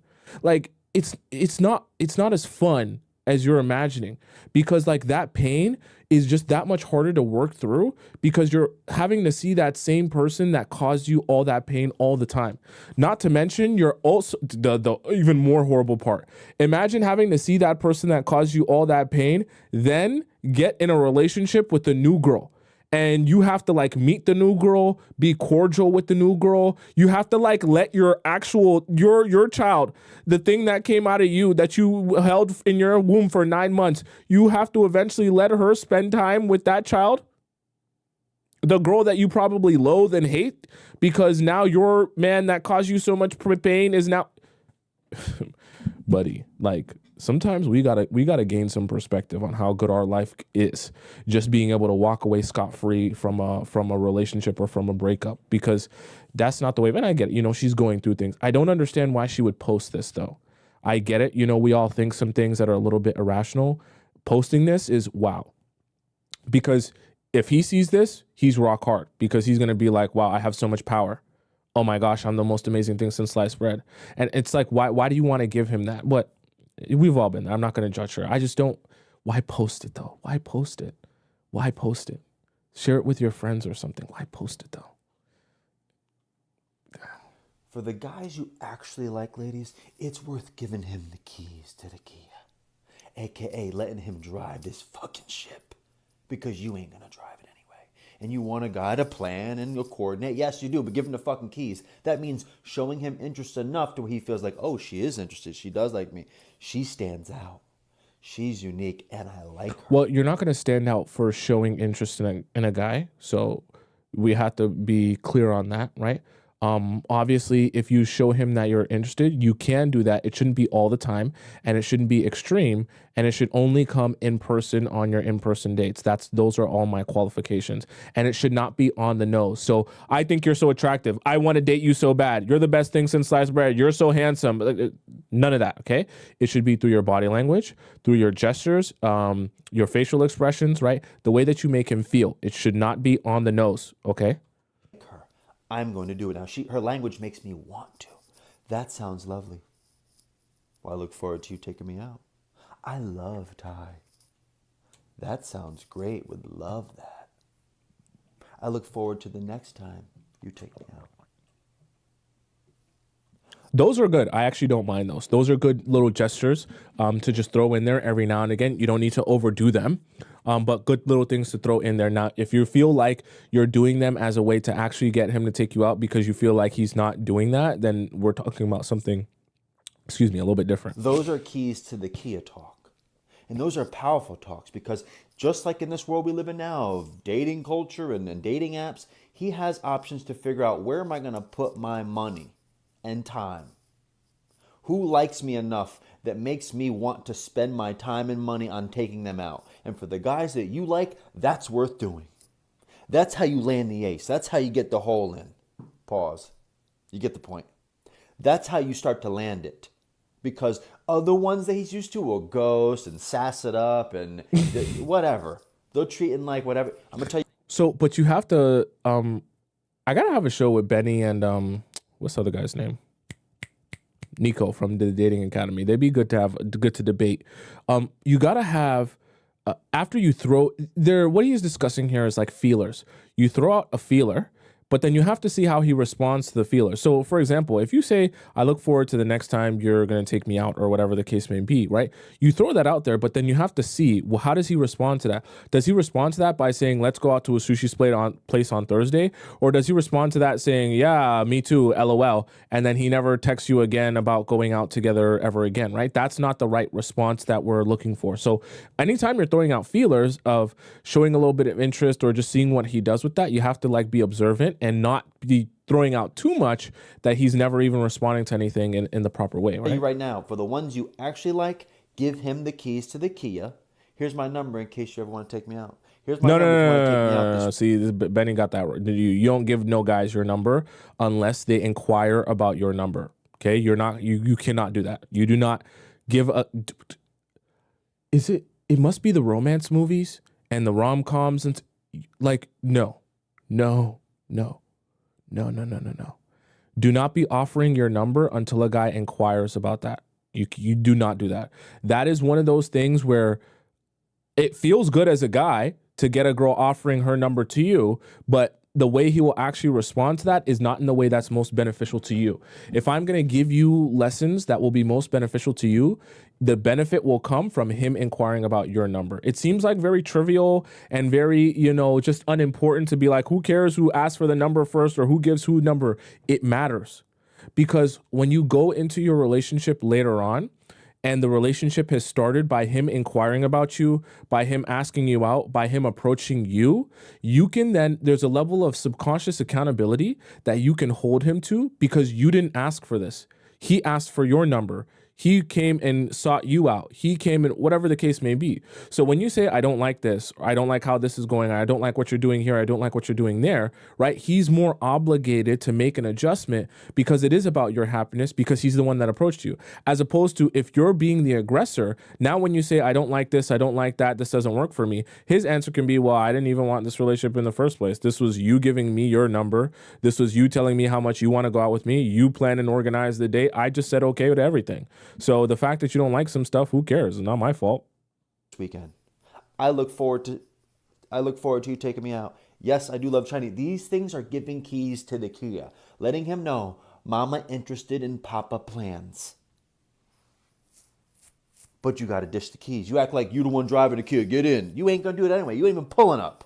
Yeah, but if you're not driving the Kia, that's fine. But then you also don't be giving out your number if he's not inquiring about it. So I think it goes all the way around. You can't, the approach is the most important part. You can't start off the approach giving the impression that you're going to be doing the driving by offering your number to a guy who hasn't inquired about your number, right? If anything, my truthfully and honest advice, even when he does ask for the number, play around with it, dangle it in front of him, right? Don't let him just feel like, oh, you could just have my number. I'm so eager to give you my number. You'd be, I don't really give out my number like that. I don't know, you could be Ted Bundy, make a little jokey joke, let him work a little bit, let him sweat. Sometimes be so afraid to make a guy sweat because you think he's running away, right?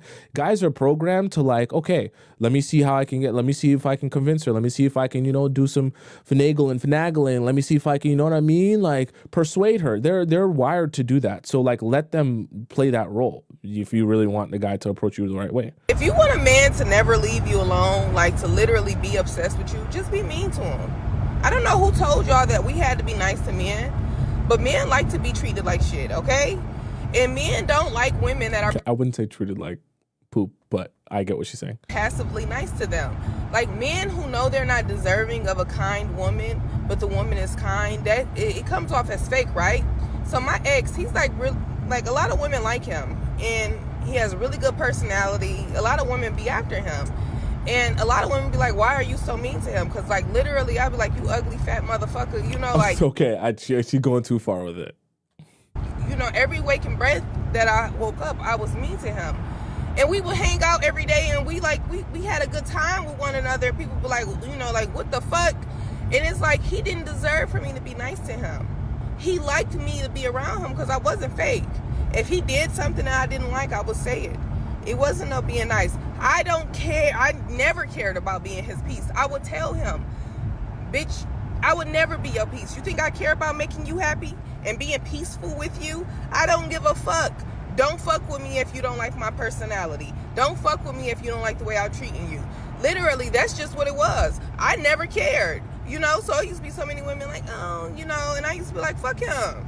Fuck him. You know, like, fuck him. And we still would have a good time with one another. You don't have to be a fake bitch to be a bitch to be around. Like, okay, there's a balance there. Someone in the comments of the video said results may vary. Results definitely may vary because this might work on some guys, but not all guys. You don't want to come across overly like aggressive. I think there's a balance there, and there's truth to what she's saying though, in the sense that like being mean to guys, one, humbles them, helps you see that you're not worshiping them, putting them on it, because guys don't respond well to worship from women. Okay, men are more wired to be able to worship their woman. It works better. But they're not, so if they're getting worshipped by a woman, it just their ego goes through the roof. They can't really handle that. But there is a balance there where you don't want to be overly mean to a guy to the point where you're calling him an ugly fat MFer. I don't think that you're gonna. I think that if you're in a place where you and your guy kind of speak to each other like that, you lose the romantic element of a relationship. And if a guy is still around you in that capacity and that's how you guys talk to each other, then it becomes more of like we're friends and homies as opposed to we're in a romantic relationship. Because I think on both sides, there's certain boundaries or things that like ways that you wouldn't talk to your partner because it's just inappropriate for them being your partner. Whereas with their girls, you might, you know, talk crazy to them and say stuff to them that like it's just because they're your girls and your relationship is different with them, right? So I'm a proponent of like respect on both sides. Like I think that there's certain things that you just, in respect to your partner, you don't talk to them that way, whether it's your girl or your guy. And I think that's very important for the romantic element of the relationship. I think if you lose that element, then it starts to become like we're like buddies, which is not the same thing as being romantic with each other. But that's just my opinion. Maybe for her, well, it didn't work because that's her ex, but like maybe in her overall relationships, it works better for her to be able to call her boyfriend an MFer and be talking crazy to him like that. But for me, I don't think that most guys would have that be their ideal type of relationship. So definitely results may vary in that sense. Lie to these men on your first date. They do not need to know all your business. All they need to know is that your ex treated you like a queen and spoiled you. All they need to know is that you are only used to the best and nothing less. Don't be out here telling them about no baby daddy drama. Don't be out here telling them about no financial problems. Well, if you have a baby daddy, you don't lie about having a baby daddy. So let's preference that. That you having, that's none of their business. Don't be telling them about your sex life. You are celibate, okay? And if you ain't got no kids, you ain't never had sex. You still once again, this is an extreme that I don't advise, but let's go a on. Virgin, because it ain't no proof. They need to earn that information, period. A lot of these men, make up a whole life if you want to. Create a whole fantasy world for yourself. Y'all think I'm playing, but I'm dead serious. These people don't need to know your business. All they need to know is that you are a pretty princess and all you used to is princess treatment. But I know a lot of times us women get with these men and we overshare, thinking that it's like bringing us closer to the guy or something, but no. No more of that. It's time to take control, ladies. Remember, he is auditioning for you, okay? You are doing the choosing. So let him do all the talking. So you can decide if he makes the cut or not. Is he gonna say period? Period. Yeah. Okay, here's the thing. I would not feel like a responsible adult, man, advising any of you to lie. So you guys won't hear me say go on your dates and lie. Now, what I will say is you can go on your dates and be very particular about the places in which you shine light on. Because if you go on your date and you start trauma dumping about how your ex treated you like garbage, this guy used you as a doormat, this guy cheated on you a million times and all this other stuff, right? You start to shine a light on yourself that it's like, oh, everyone in my life has been treating me so badly. But vice versa, if you make the conscious decision that in the stories that I curate, I'm going to shine the light on myself of like the good things that men have done for me, the way that they have put in work for me and all that stuff. You don't have to say I'm still in love with my ex, but just say, even regardless of our relationship, there was a lot of good stuff he did for me here and there, and he worked so hard for this and that, and whatever the case may be. That is a way to give the perception and perspective of, oh, she's used to a certain type of treatment from men. It's just about understanding, okay, I'm picking this story, I'm picking that story, I'm picking this story, I'm picking that story. These are the stories that I'm going to choose to share, as opposed to the opposite sense, because it's a lot easier to kind of go on your date and trauma dump and be negative, because those are the things that rile you up the most. So those are the things to easily talk about on your date. And then you end up hand picking all the stories that are like, he treated me garbage like this, garbage like that. I was a doormat here, I was a doormat there. So then you end up having the opposite effect. But I would never advise you to lie. I'm not sure. It's just I have too much of a moral compass to feel like I can advise you guys to lie, because then once you start, because she's talking about lie about your baby daddy, lie about this, lie about that. When you start stacking up the lies, what happens if hypothetically, like, this works if you're dating a guy once or twice a week and then you never see him again. But then what happens when you start building your relationship with that guy? And then you're building off of a foundation of your complete lies. And then you start talking about other aspects of your life, or you start having to like connect lies to truths in a way that doesn't make sense. And then your lies get caught up. Now you might risk actually being with the guy. And then once he realizes that you've been lying about foundational elements of your past, now he's like, whoa, whoa, whoa, whoa. I once wanted to be in a relationship with you, but now that I'm realizing you lied about so much, I don't want you anymore.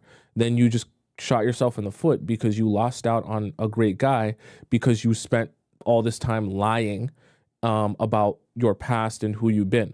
Nothing wrong with going through things. Nothing wrong with working on yourself. Nothing wrong with like going through situations as well.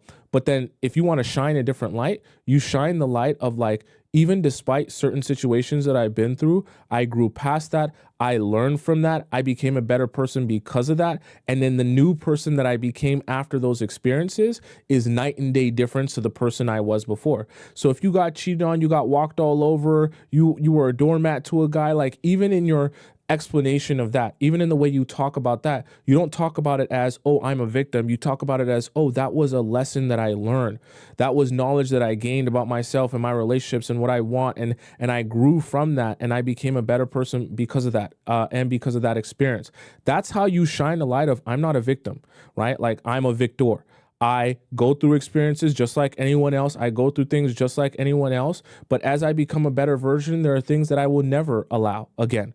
And the self-respect I have for myself and the standards I hold myself to and the people around me to, I would never allow my ex to treat me like that or be in my life or have conversation with me or whatever the case may be.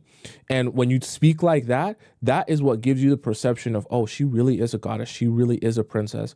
And you don't even have to lie in that version, as opposed to just saying stuff that's untrue. And then you have to start figuring out which lie is which, and then you get caught up. It's just a big mess. I don't advise that, okay? Let's hop into our next segment of the day. For those of you who are OG Players Club members, you know exactly what's coming up. It's a special time.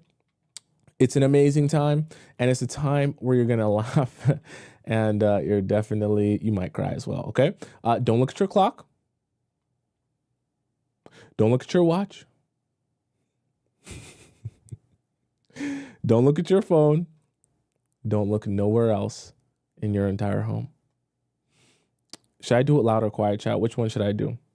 If you don't know the time, I'm going to tell you the time. Are you ready?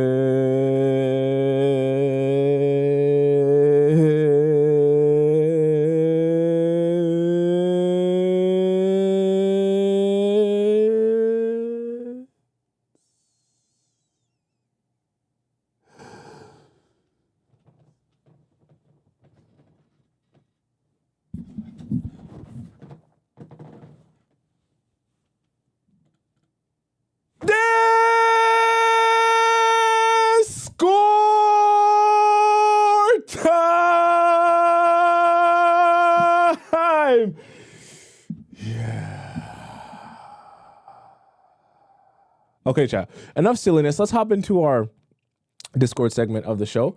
For those of you who don't know what that was all about, I'll explain this to you. Discord time is where all the amazing members of our Players Club Discord community get an opportunity to ask me a question about their relationship or their situationship, and I answer it live on the show. Now, I'll explain to you the different ways in which we kind of do this here, so you can understand the different ways in which you can send in a question to me. Why is it doing that like that? Let's see here. Yeah, there we go. And the different ways you can send a question into me, okay? So the first way is to submit your question into our relationship advice free form. The way that you access this is by going into the link in my bio if you're watching this on TikTok, or the link in my description if you're watching this on YouTube. Click where it says Players Club Discord, and then you'll be able to drop your question into our free section here. Now, the free section is a first come, first serve. Was that about poop? Oh, sketchy poo. The free section here is a first come, first serve server. So, or forum, I should say. So when you ask your question, it does take me a while to get to your question, probably like a couple of shows. Well, I shouldn't say more than a couple, like a couple of weeks, just because of the nature of me only being one person. And obviously there's going to be a lot of questions that people ask on a regular basis. So if you want to ask your question and you want to skip the line of people because you don't feel like waiting for me to finally get to your question, there's also our premium relationship advice forum, which is you're allowed to access and skip the line of people by going to the link in my bio on TikTok or in my description on YouTube. You click where it says private, or not private, Players Club or Discord relationship, having a glitch. You click where it says premium Discord relationship advice. And then when you click that, it'll prompt you to donate to the show. And then it'll also ask you for the title of your Discord username and the title of your question. That way, when you drop your question in and I get a notification and when you send in your donation, I'll know that that's you. I'll know that that's your question. And then I'll be able to put it all together and make sure that if you're in this section, that it's because you're supposed to be in this section. For those of you who want to send me a question, but you don't want your information to be read out on the show, you also have another way of submitting to me a question, which is through our private relationship advice hotline. This is links available in the Discord here. It's also available in the link in my description on YouTube and in the link in my bio on TikTok. You click where it says private relationship advice. You can send me in a personalized private message, as many paragraphs and details as you want, and then I respond with a voice message. I'm a little bit behind on them because I always tell you guys, I get like a large wave of people all at once, and so then it takes me a while to respond to them, but don't worry, this week I'm catching up on all of them, and even for today as well, I'm going to be catching up on all of them, so shouldn't take me more than a few days to be all caught up. All right, let's hop into our first premium question here, which comes from just a little bit. Okay, just a little bit. All right, so we start off here, knowing better versus doing better. Hi, Tomisin. I'm 21 and I still live with my mom. This is a tragic situation for me, so I don't blame you for stretching and getting triggered, okay?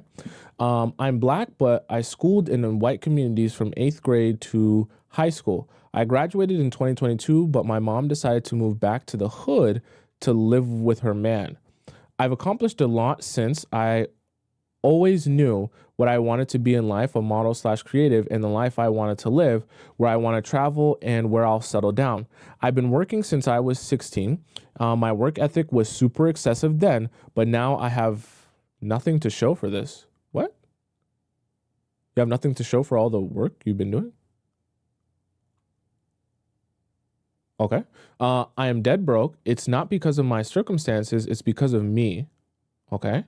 I grew up being told no to a lot of things, not to imply entitlement.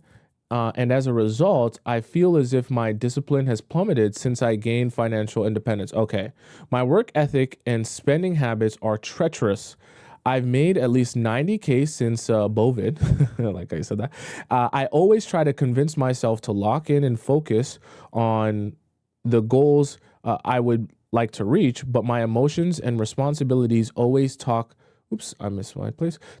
me into being lazy. At this moment, it's very difficult for me to balance finances, family, relationships, platonic relationships, romantic relationships, bills, health, and a work schedule all at once. My family always notices when I distance myself and assumes that I'm negative and don't love them, which starts arguments in my household because it's not true. In addition, I have the hardest times making it past my probationary period. What happened? What did you do? No matter how hard I try, I can't force myself to do things I don't want to. That includes not always following my work schedule, splurging on food and hobbies when I can't afford it, and not following through with overtime shifts that I pick up when I was in an ambitious mood. This hinders my quality of life and mental health because I wake up and go to bed looking on social media at all my real friends and even mutuals that are in happy relationships. First of all, they're not as happy as you're imagining because you're watching them through the lens of the highlights of their life. So you're comparing your boring and mundane life to highlights of theirs. So their happiness is not as amazing as you think it is. Just FYI. So just let's get that straight. And have their lives together. They also have a lot of stuff they're figuring out. There's plenty of people on social media that look like they have everything together, and behind closed doors, they're a mess. Okay, so keep that in mind as well. Everyone goes through things, not just you.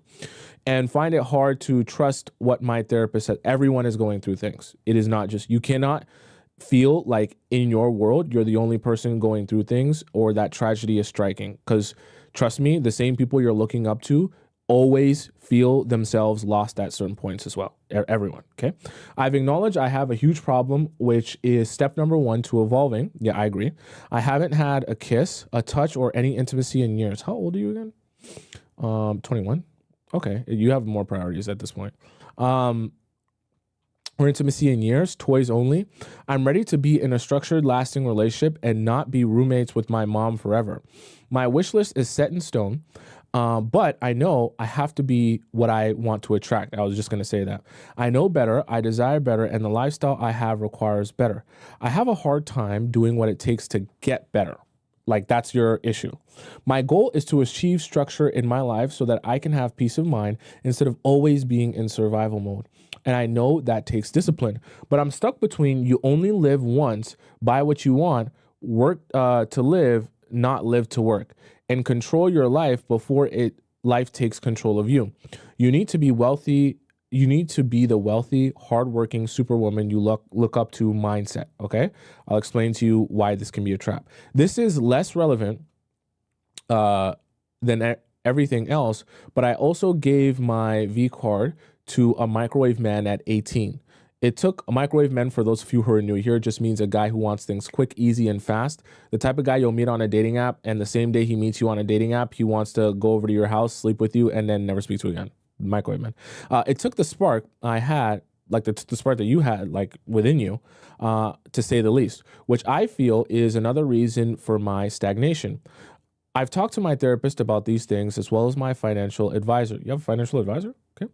My therapist feels that I don't give myself enough credit and that I am too hard on myself.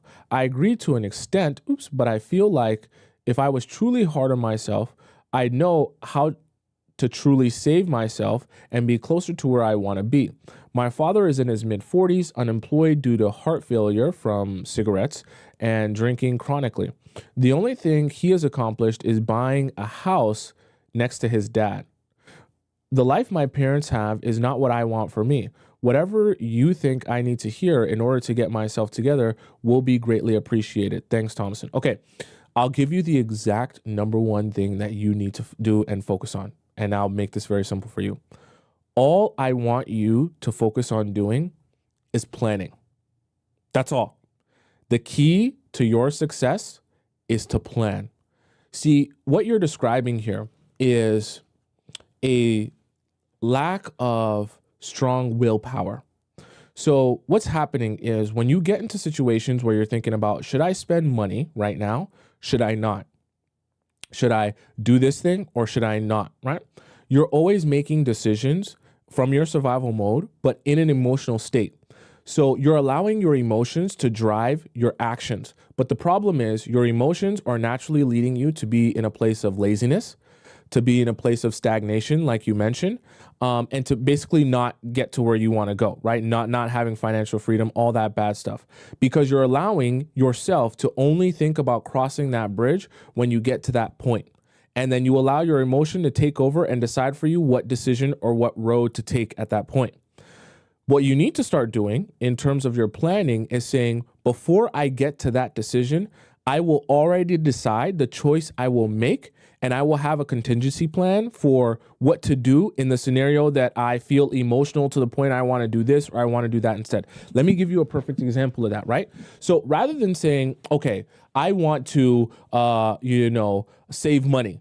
And then one day you're like, I want to save money. I have no money. I need to pay off this debt. And then the next day you're like, oh my God, look at this beautiful hat, or look at these beautiful jeans I want to buy. They're $100 or they're $200 and I want to buy them so badly, but I have no money, but I feel like I really need these and I want to be a boss babe and I want to live that lifestyle, so I buy them. This is why you're in a cycle, right, of lack of success, because you're constantly living in that I'm making the decision in the moment and I'm debating with myself in the moment. Whereas if you say, okay, I want to be able to enjoy life, but I also want to make sure that I'm saving enough money that I don't have nothing left over or I need to pay back my debt. Let's say you sit down and you say, for the month, like there are financial budgeting apps that you can get, and you can say, for the month, on the low end, if I work barely any shifts, I will receive this amount of money. And after I pay my rent, after I pay a realistic amount that I'll pay for my food, not the fake amount, I'll basically eat scraps, okay? The way I enjoy eating food, how much am I realistically going to spend? And then my transportation. After that, what am I left with? From there, a certain amount of that will be saved and a certain amount of that will be allocated, okay? Literally allocated to, I will go and have fun with this money, which means you buy whatever clothes you want to buy, whatever perfumes you want to buy, whatever heels and bags you want to buy, you spend that money on those things. And then within that month, or let's say you get paid every 2 weeks, right? That money, once it runs out, it's gone. So if you want to save it to spend it on one big purchase, you can save it if you want, and you'll know exactly how much you'll have in 1 month or 2 months. But outside of that, you don't spend that money on anything else. When you plan, you might be thinking, how is that going to help me? When you plan, you take yourself out of making the decision in an emotional state, because money becomes very, you start to not feel its, I guess we can say, impact when it's just numbers on a screen. But if you can plan out and say, okay, for this month, I only have $500 of fun money. So I already bought a dress that was $200 last week, and I only have $300 left of fun money. So I can afford this, but then if I pay $250 for this other item, I'm not going to have much money left of my fun money. So then you have a very clear understanding of like, I'm not going to make a decision in an emotional state. My fun money is allocated for fun. And if I run out of fun money, there is no more fun. So if I want to prolong my fun for one big moment at the end of the month, I can do that. But then I have to be a little bit frugal at the beginning of the month or the other weeks. Whereas if I want to spread it across 4 weeks and say I want to have $100 worth of fun across these 4 weeks, then I can do that, but I have to make sure I stick to that. I also, this is why you plan in every aspect. I also am going to make sure that when I'm planning with my friends, the things that we'll do and the places that we'll go, I allocate understanding, hey, where are the likely places that we might go this month? Where are the things that they're discussing? Are they discussing going out for mimosas and brunch on Sunday? Okay, how much is that going to cost me realistically? Like when I go to mimosas and brunch, do I like to get all the bottomless mimosas and then get a pizza and then get a burger and then enjoy myself and it costs me $100?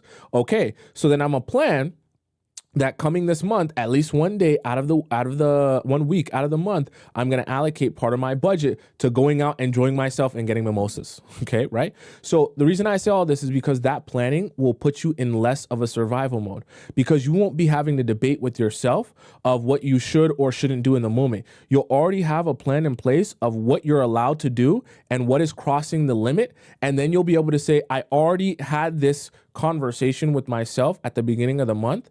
So this will work or this won't work. And then the decision actually becomes a lot easier. So rather than kind of like feeling like you're fighting from behind, you'll feel like you're getting ahead of things and you anticipate how you're going to feel or what you're going to think in that moment. And then you're able to make a decision for yourself before you even get to that point. So planning is going to be your superpower. So plan your months out, plan your hangouts with yourself out, plan the places you're going to go with your friends out well in advance, and be a planning superstar. That will help you start getting to the place that you, your outcome, your desired outcome that you want to be in. Okay. I believe that was the only premium question. Okay. So let's go to the free section here. And let's read out some of these questions here. Okay, I'm gonna start off. Let's see here. I'm gonna start off with a different one. I know LP Baby is coming. I'm gonna start off with another one, and then we'll go up to a one from LP Baby. Someone says, "Is it okay to ask ChatGPT for relationship advice? I've heard people using ChatGPT as their therapist, LOL, so wondered if I could work the same for relationship advice." I use ChatGPT as well for like different, like I use it for like tax advice and business advice and like an assistant to organize my notes.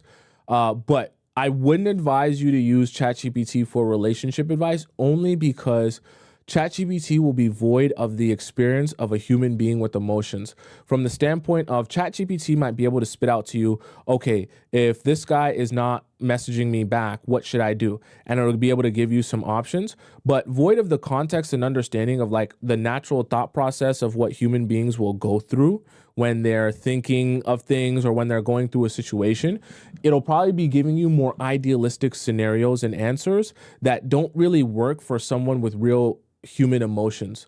For example, if you're going through a situation where a guy that you've been dating for 5 years all of a sudden is pulling away from you, it's not as simple as like, oh, just have a conversation with him, or oh, just let it go, just forget about it, or just, you know what I mean, like ghost him, whatever the case may be, whatever like the scenario is.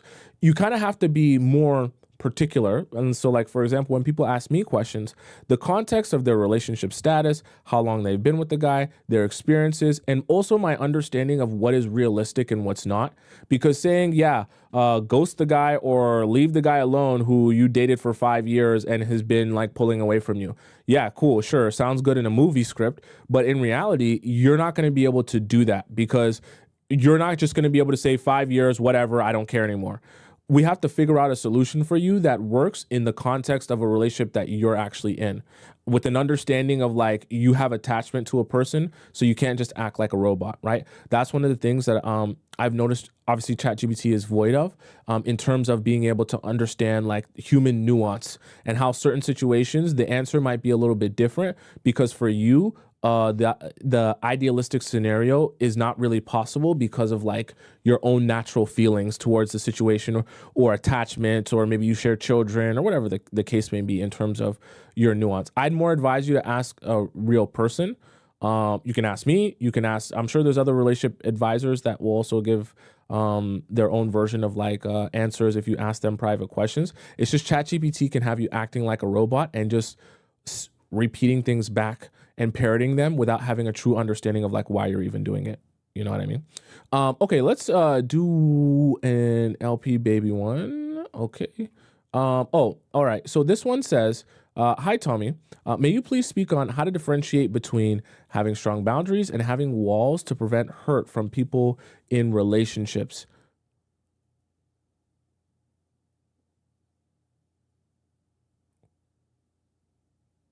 Sorry, I'm just trying to read. Having walls to prevent hurt from people. Oh, like for like people hurting you. Having strong boundaries is not a bad thing at all. I don't think there's any reason that you have to compromise your boundaries. You should go into any relationship or situationship with your strong held boundaries. Now, having walls up to help prevent yourself from getting hurt can be something that works against you, from the standpoint of like, if you don't allow yourself to get close to people, then how are you supposed to get close to them? But at the same time, you have to also ask yourself, why is it that you have walls up? Is it because of past experiences that you've had in other relationships? In which case, you then shouldn't be dating. You should be healing from those other relationships, to the point where you feel like when you go out on a date, you don't have like some sort of preconceived notion of like, oh my gosh, like this person's going to cheat on me, or this person's going to hurt me. If you're going into a talking stage or a date with someone who you don't know, and you're already having in your mind, this person's going to cheat on me, or this person's going to do me wrong, then you're not healed yet from your previous relationship. And you need to do some time healing from that before we get into your new relationship, because you shouldn't be projecting your old feelings for someone else onto a new person who has never done anything to you and never hurt you. Not that you should be naive, but like that shouldn't be your preconceived idea of who they are. If that's the case, then why are you there? How to determine whether a man wants to do the work within himself and heal versus whether he is using me slash a woman to distract himself. You simply ask the questions as you're on the date with the man. If you're hearing when he's talking, you have to let men speak about what they feel in an honest way. So, for example, if you ask a guy how he feels about his ex and his relationship with her, and you're hearing about him speak about her in a way that sounds very much like he would be open to the idea of being in a relationship with her still, then you're talking to a guy who is most likely using you as a distraction from that. As opposed to, there's nothing wrong with, you have to understand nuance. When a guy comes on a date with you and he speaks about, hey, you know, my ex was good, we had some good times together, it's not like there wasn't love between us and all that other stuff. However, our relationship has run its course and it's definitely very much over, and I definitely don't have any interest in going back there. That's where you say, oh, okay, you're not trying to like use me as a placeholder to distract yourself because you secretly want to be with her. Whereas if a guy's talking about his previous relationship and then he's talking about it in a way that actually sounds like he wants to still be with her, or the door is open, right? When you're listening to the things that he's saying, the door is open, then that should be something that you find concerning.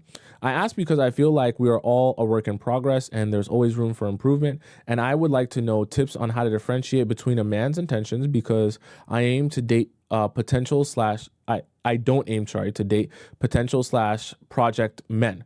Sure, I want to be reasonable, of course, because knowing we are all growing. Yes, I agree 100%. I don't think that you should be dating project men, in the sense that like men that need a whole bunch of work and changes to be made to just be serviceable as a man in a relationship. But at the same time, there's a balance. And we actually kind of discussed one of the aspects of the balance here on today's show, where there's a difference between saying, okay, in my career even, I'm a software engineer on an entry level now, I want to be in the C-suite soon.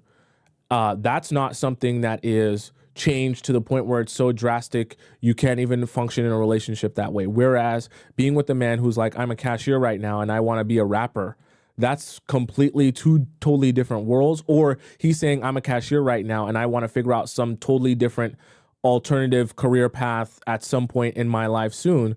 That's a man that I would probably advise you to shy away from, because the amount of effort and energy and work he's going to need to put into transitioning himself from the place he's at now to the new place he wants to be in, that should be his sole focus. And so when you meet guys who are in that sort of like, they need to take that large transition, you're better off just like letting them work on their transition. And then if they're ready for a relationship after that, then they can come back to you and be in a relationship with you. Nothing wrong with the man having a plan, but I just know that when guys are going through that large transition like that, a lot of things can change in his mind, change in his approach, change in the way he treats you. So you're better off not wasting your time that way. Okay, I hope that answers all of your questions. Let's hop into our next question here. Let me see. Oops. Yep. Okay. Okay, this one comes from Lotus. Hypocrisy? Okay. Hypocrisy, question mark. Hey, Tommy, you've talked about withdrawing from men when they cross our boundaries or do something that makes us feel a type of way, etc., by removing access, not replying to texts and calls. However, one of my personal boundaries is about silent treatment. It is one of my biggest triggers, and it is important to me to be with someone who can communicate their feelings even when they are negative towards me. Even if it's just a quick, something you did upset me, but I'm not ready to talk about it yet. My question is, if the person I'm seeing behaves in a way where I have to withdraw, how can I set the boundary with silent treatment and not come across as hypocritical? Silent treatment is different because withdrawing is just getting on with your life, and waiting for him to approach you the way that meets your expectations. And if he does, great, speak to him. Silent treatment is ignoring them even if they're treating you right. No, I don't advise. Why would you be giving him the silent treatment if he's treating you right? So at least with withdrawing, you can still give them another chance. I think with withdrawing, you can be polite. Just don't be generous with your love. Silent treatment is deadly. Okay. Sorry. That was your answer. Sorry. That was someone else's answer. So Lotus, for you, in terms of silent treatment and withdrawing, I agree actually with what Tam said. There's a difference between those two. When you're withdrawing from someone, one, you have to understand men, like, yes, we kind of treat men like they're a little bit dumb, but they're smart enough to understand if they do you wrong, like they know when something is off. And they're like, if they really spent their time and energy thinking about what has transpired, majority of the time they're able to understand, okay, I said something wrong here, or I did something wrong here, or that was inappropriate of me. So you have to give them a little bit more credit in that sense. Number two, as it relates to withdrawing, I'm specifically also referring to withdrawing from men. When you're in the dating process, you have to show them that they're going to have to use their critical thinking skills and inquire about, hey, are you upset? Is there something wrong? I want to try and fix it. You have to turn their fixer brain on, because I know, Lotus, in a perfect world, men, you would be able to communicate with anyone. Hey, I feel this. I'm communicating this with you. This is how I want. This is what I'm feeling. This is what's not working for me. And men would just change and adjust and do what you need. The problem is, I know from my own experience in helping women, and this is one of the things that ChatGPT won't be able to give you the perspective on, is that men won't actually respond to you coming out and over explaining, oh, well, these are my feelings about this, and I'm just trying to be open and honest like my therapist said, and tell you everything that I'm feeling and communicate with you my boundaries and communicate what I'm feeling here and communicating what's upsetting me here. Because most of the time, men will respond with, like we watched in our reaction segment, with like an okay, or they won't even respond at all, or they'll just continue doing the same thing they've been doing. Because what you need to do is you need to give men the space to come to you, inquire about what's wrong, inquire about, hey, I've noticed you've pulled away from me. I've noticed you're not giving me the same amount of attention as before. Because it's going to sound very funny, but men are like attention whores, in the sense that the only time they really take to heedance that something is wrong in their relationship is when you withdraw your energy as a woman. They always joke about, like, not joke, they always say, oh, men are energy vampires. They feel when you're giving them energy, you're giving them your focus, you're giving them your time, and it feels good to them. It energizes them. It lifts them up. So when you stop doing that, that's when they're like, oh my gosh, something is wrong, right? I'll give you a perfect example, Lotus, so you can understand how a man's brain works. If me and my guy friends are sitting at a table and one of my guy friends starts talking to all of us about, bro, what my girl, last night, bro, I went out, I was out till 3 a.m. My girl's tripping, calls me 30 times, texting me, where the F are you at? You better come home right now. If you don't come home right this second, calling me. She started driving around. I kid you not. I literally was outside in the parking lot. I see her pull out. She's driving past in the car. And she's like, you MFer, she's cursing me out, bro. It was crazy. You want to know what we're going to do as guys? We're going to laugh. We're going to say, oh, bro, she crazy as hell. We're going to dap him up. Because even though he's describing a bad scenario, the way we actually take that information is your girl loves you. Like, she's all over you. Like, you got her in the bag. Your D game crazy. Like, you putting it down on her. She pulling up to the club, texting you, calling you 30 times. She all over you. She got to get off it. She might be going crazy for you. And we're going to dap him up. Whereas if we're sitting at a round table and let's say we're having a conversation and one of the guys is like, yeah, so by the way, my girl, she doesn't say nothing to me no more. Like, I was out till 3 a.m. She didn't say a word. Like, even I asked her, I'm like, are you mad or something? She was like, no, she just went on with her day. Like, she didn't mention it. She didn't call me out on it. Like, and the past couple of weekends, I've been going out till 4 or 5 a.m. She doesn't even ask about me. She doesn't even ask when I've gotten home. Nothing. You don't want to know what we're all of us boys are going to sit at the table. We're going to look at him like a dog just died. We're going to be like, oh my God. I'm so sorry, bro. I'm so sorry, bro. We're all going to say your girl's either cheating on you currently, or she's like completely gone, like you've lost her already. Because us men, the way we contextualize information, when you withdraw, we see it as something is wrong. Something very, very, very, very bad is wrong. Whereas when you're giving all that energy, when you're over explaining, oh, my feelings this, my feelings that, we're like, oh, typical woman. We don't think a change needs to be made because we don't actually contextualize that as something is wrong. We don't contextualize that as I need to take action because something needs to change.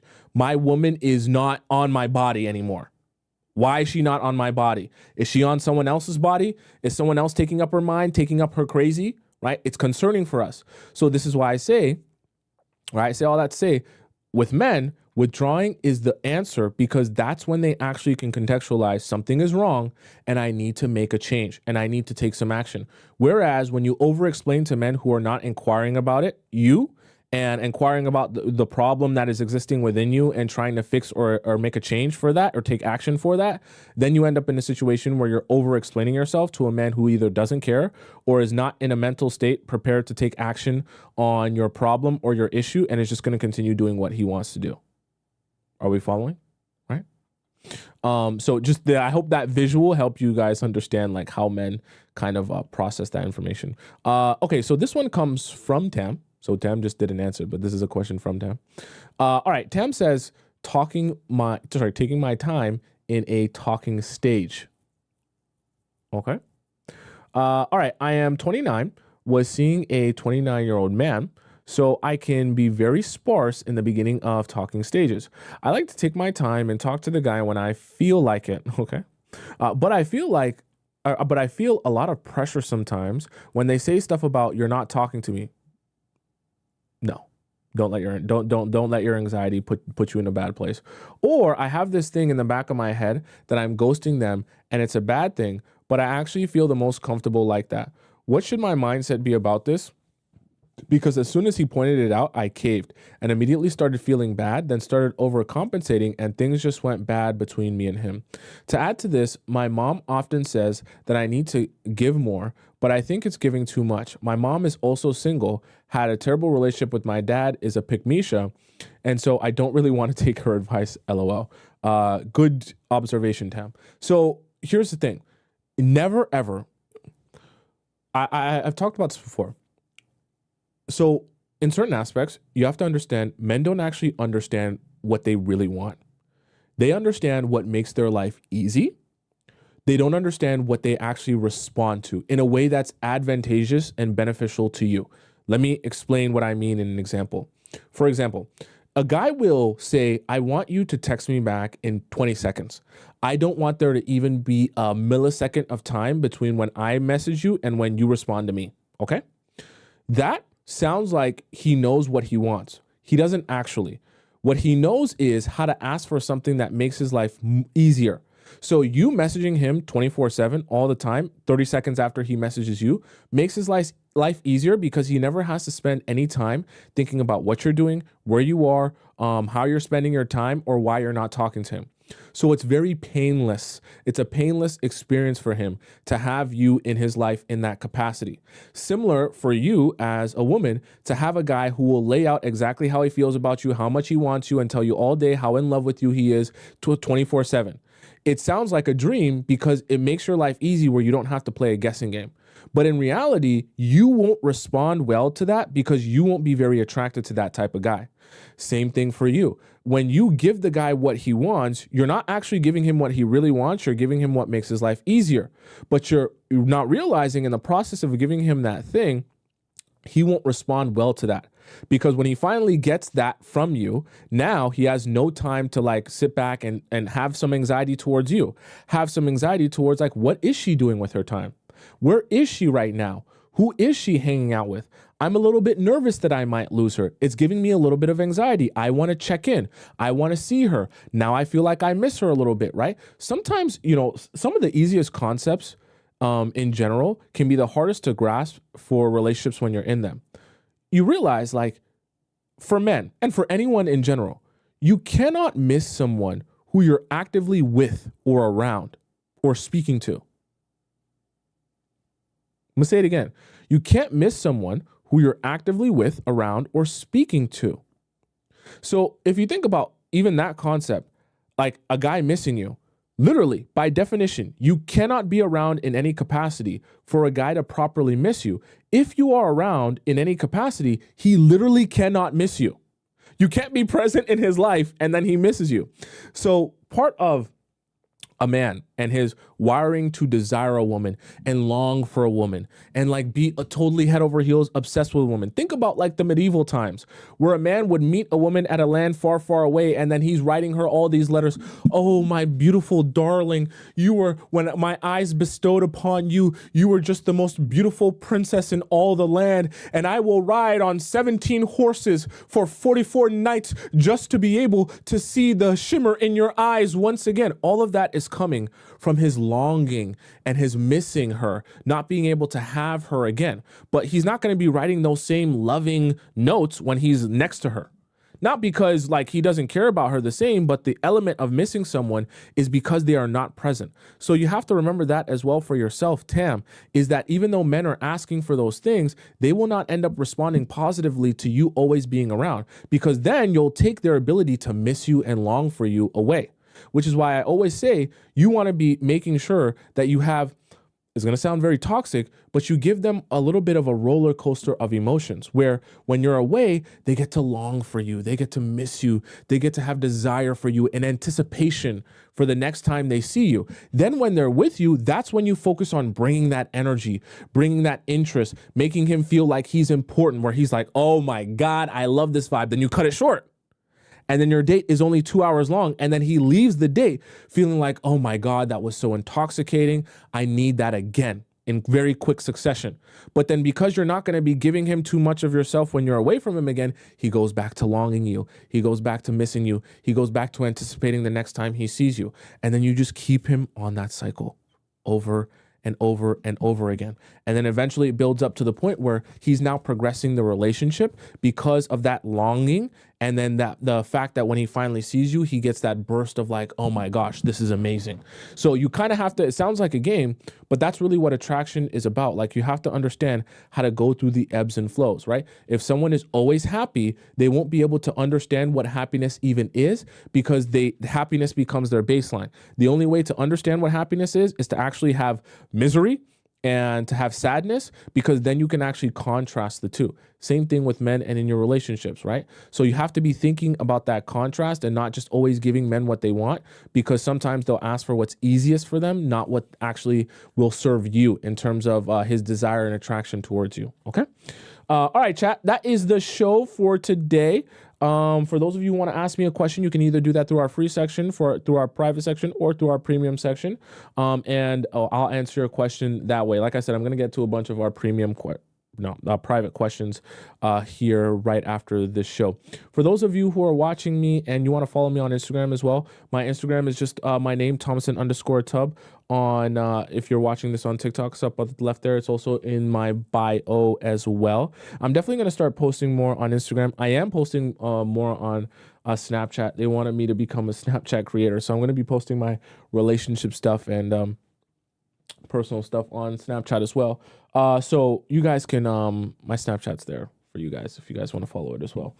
For those of you who are wanting to rewatch the show because you missed some parts or you came late, you can also go over to my YouTube channel. For those of you on TikTok, it's Tomisin, just Tomisin. You go into the YouTube section in the live section of my YouTube channel, and you'll be able to see this live stream and all the other live streams I've done since the beginning of time, so that you'll be able to follow along with all the conversation and jokes that everyone has been telling in the chat there. Okay, does that make sense? I'm here every Monday and Thursday, so I'll be here again on Thursday, and until we meet again on Thursday at 4 p.m. Eastern Standard Time, because I'm supposed to be here on time.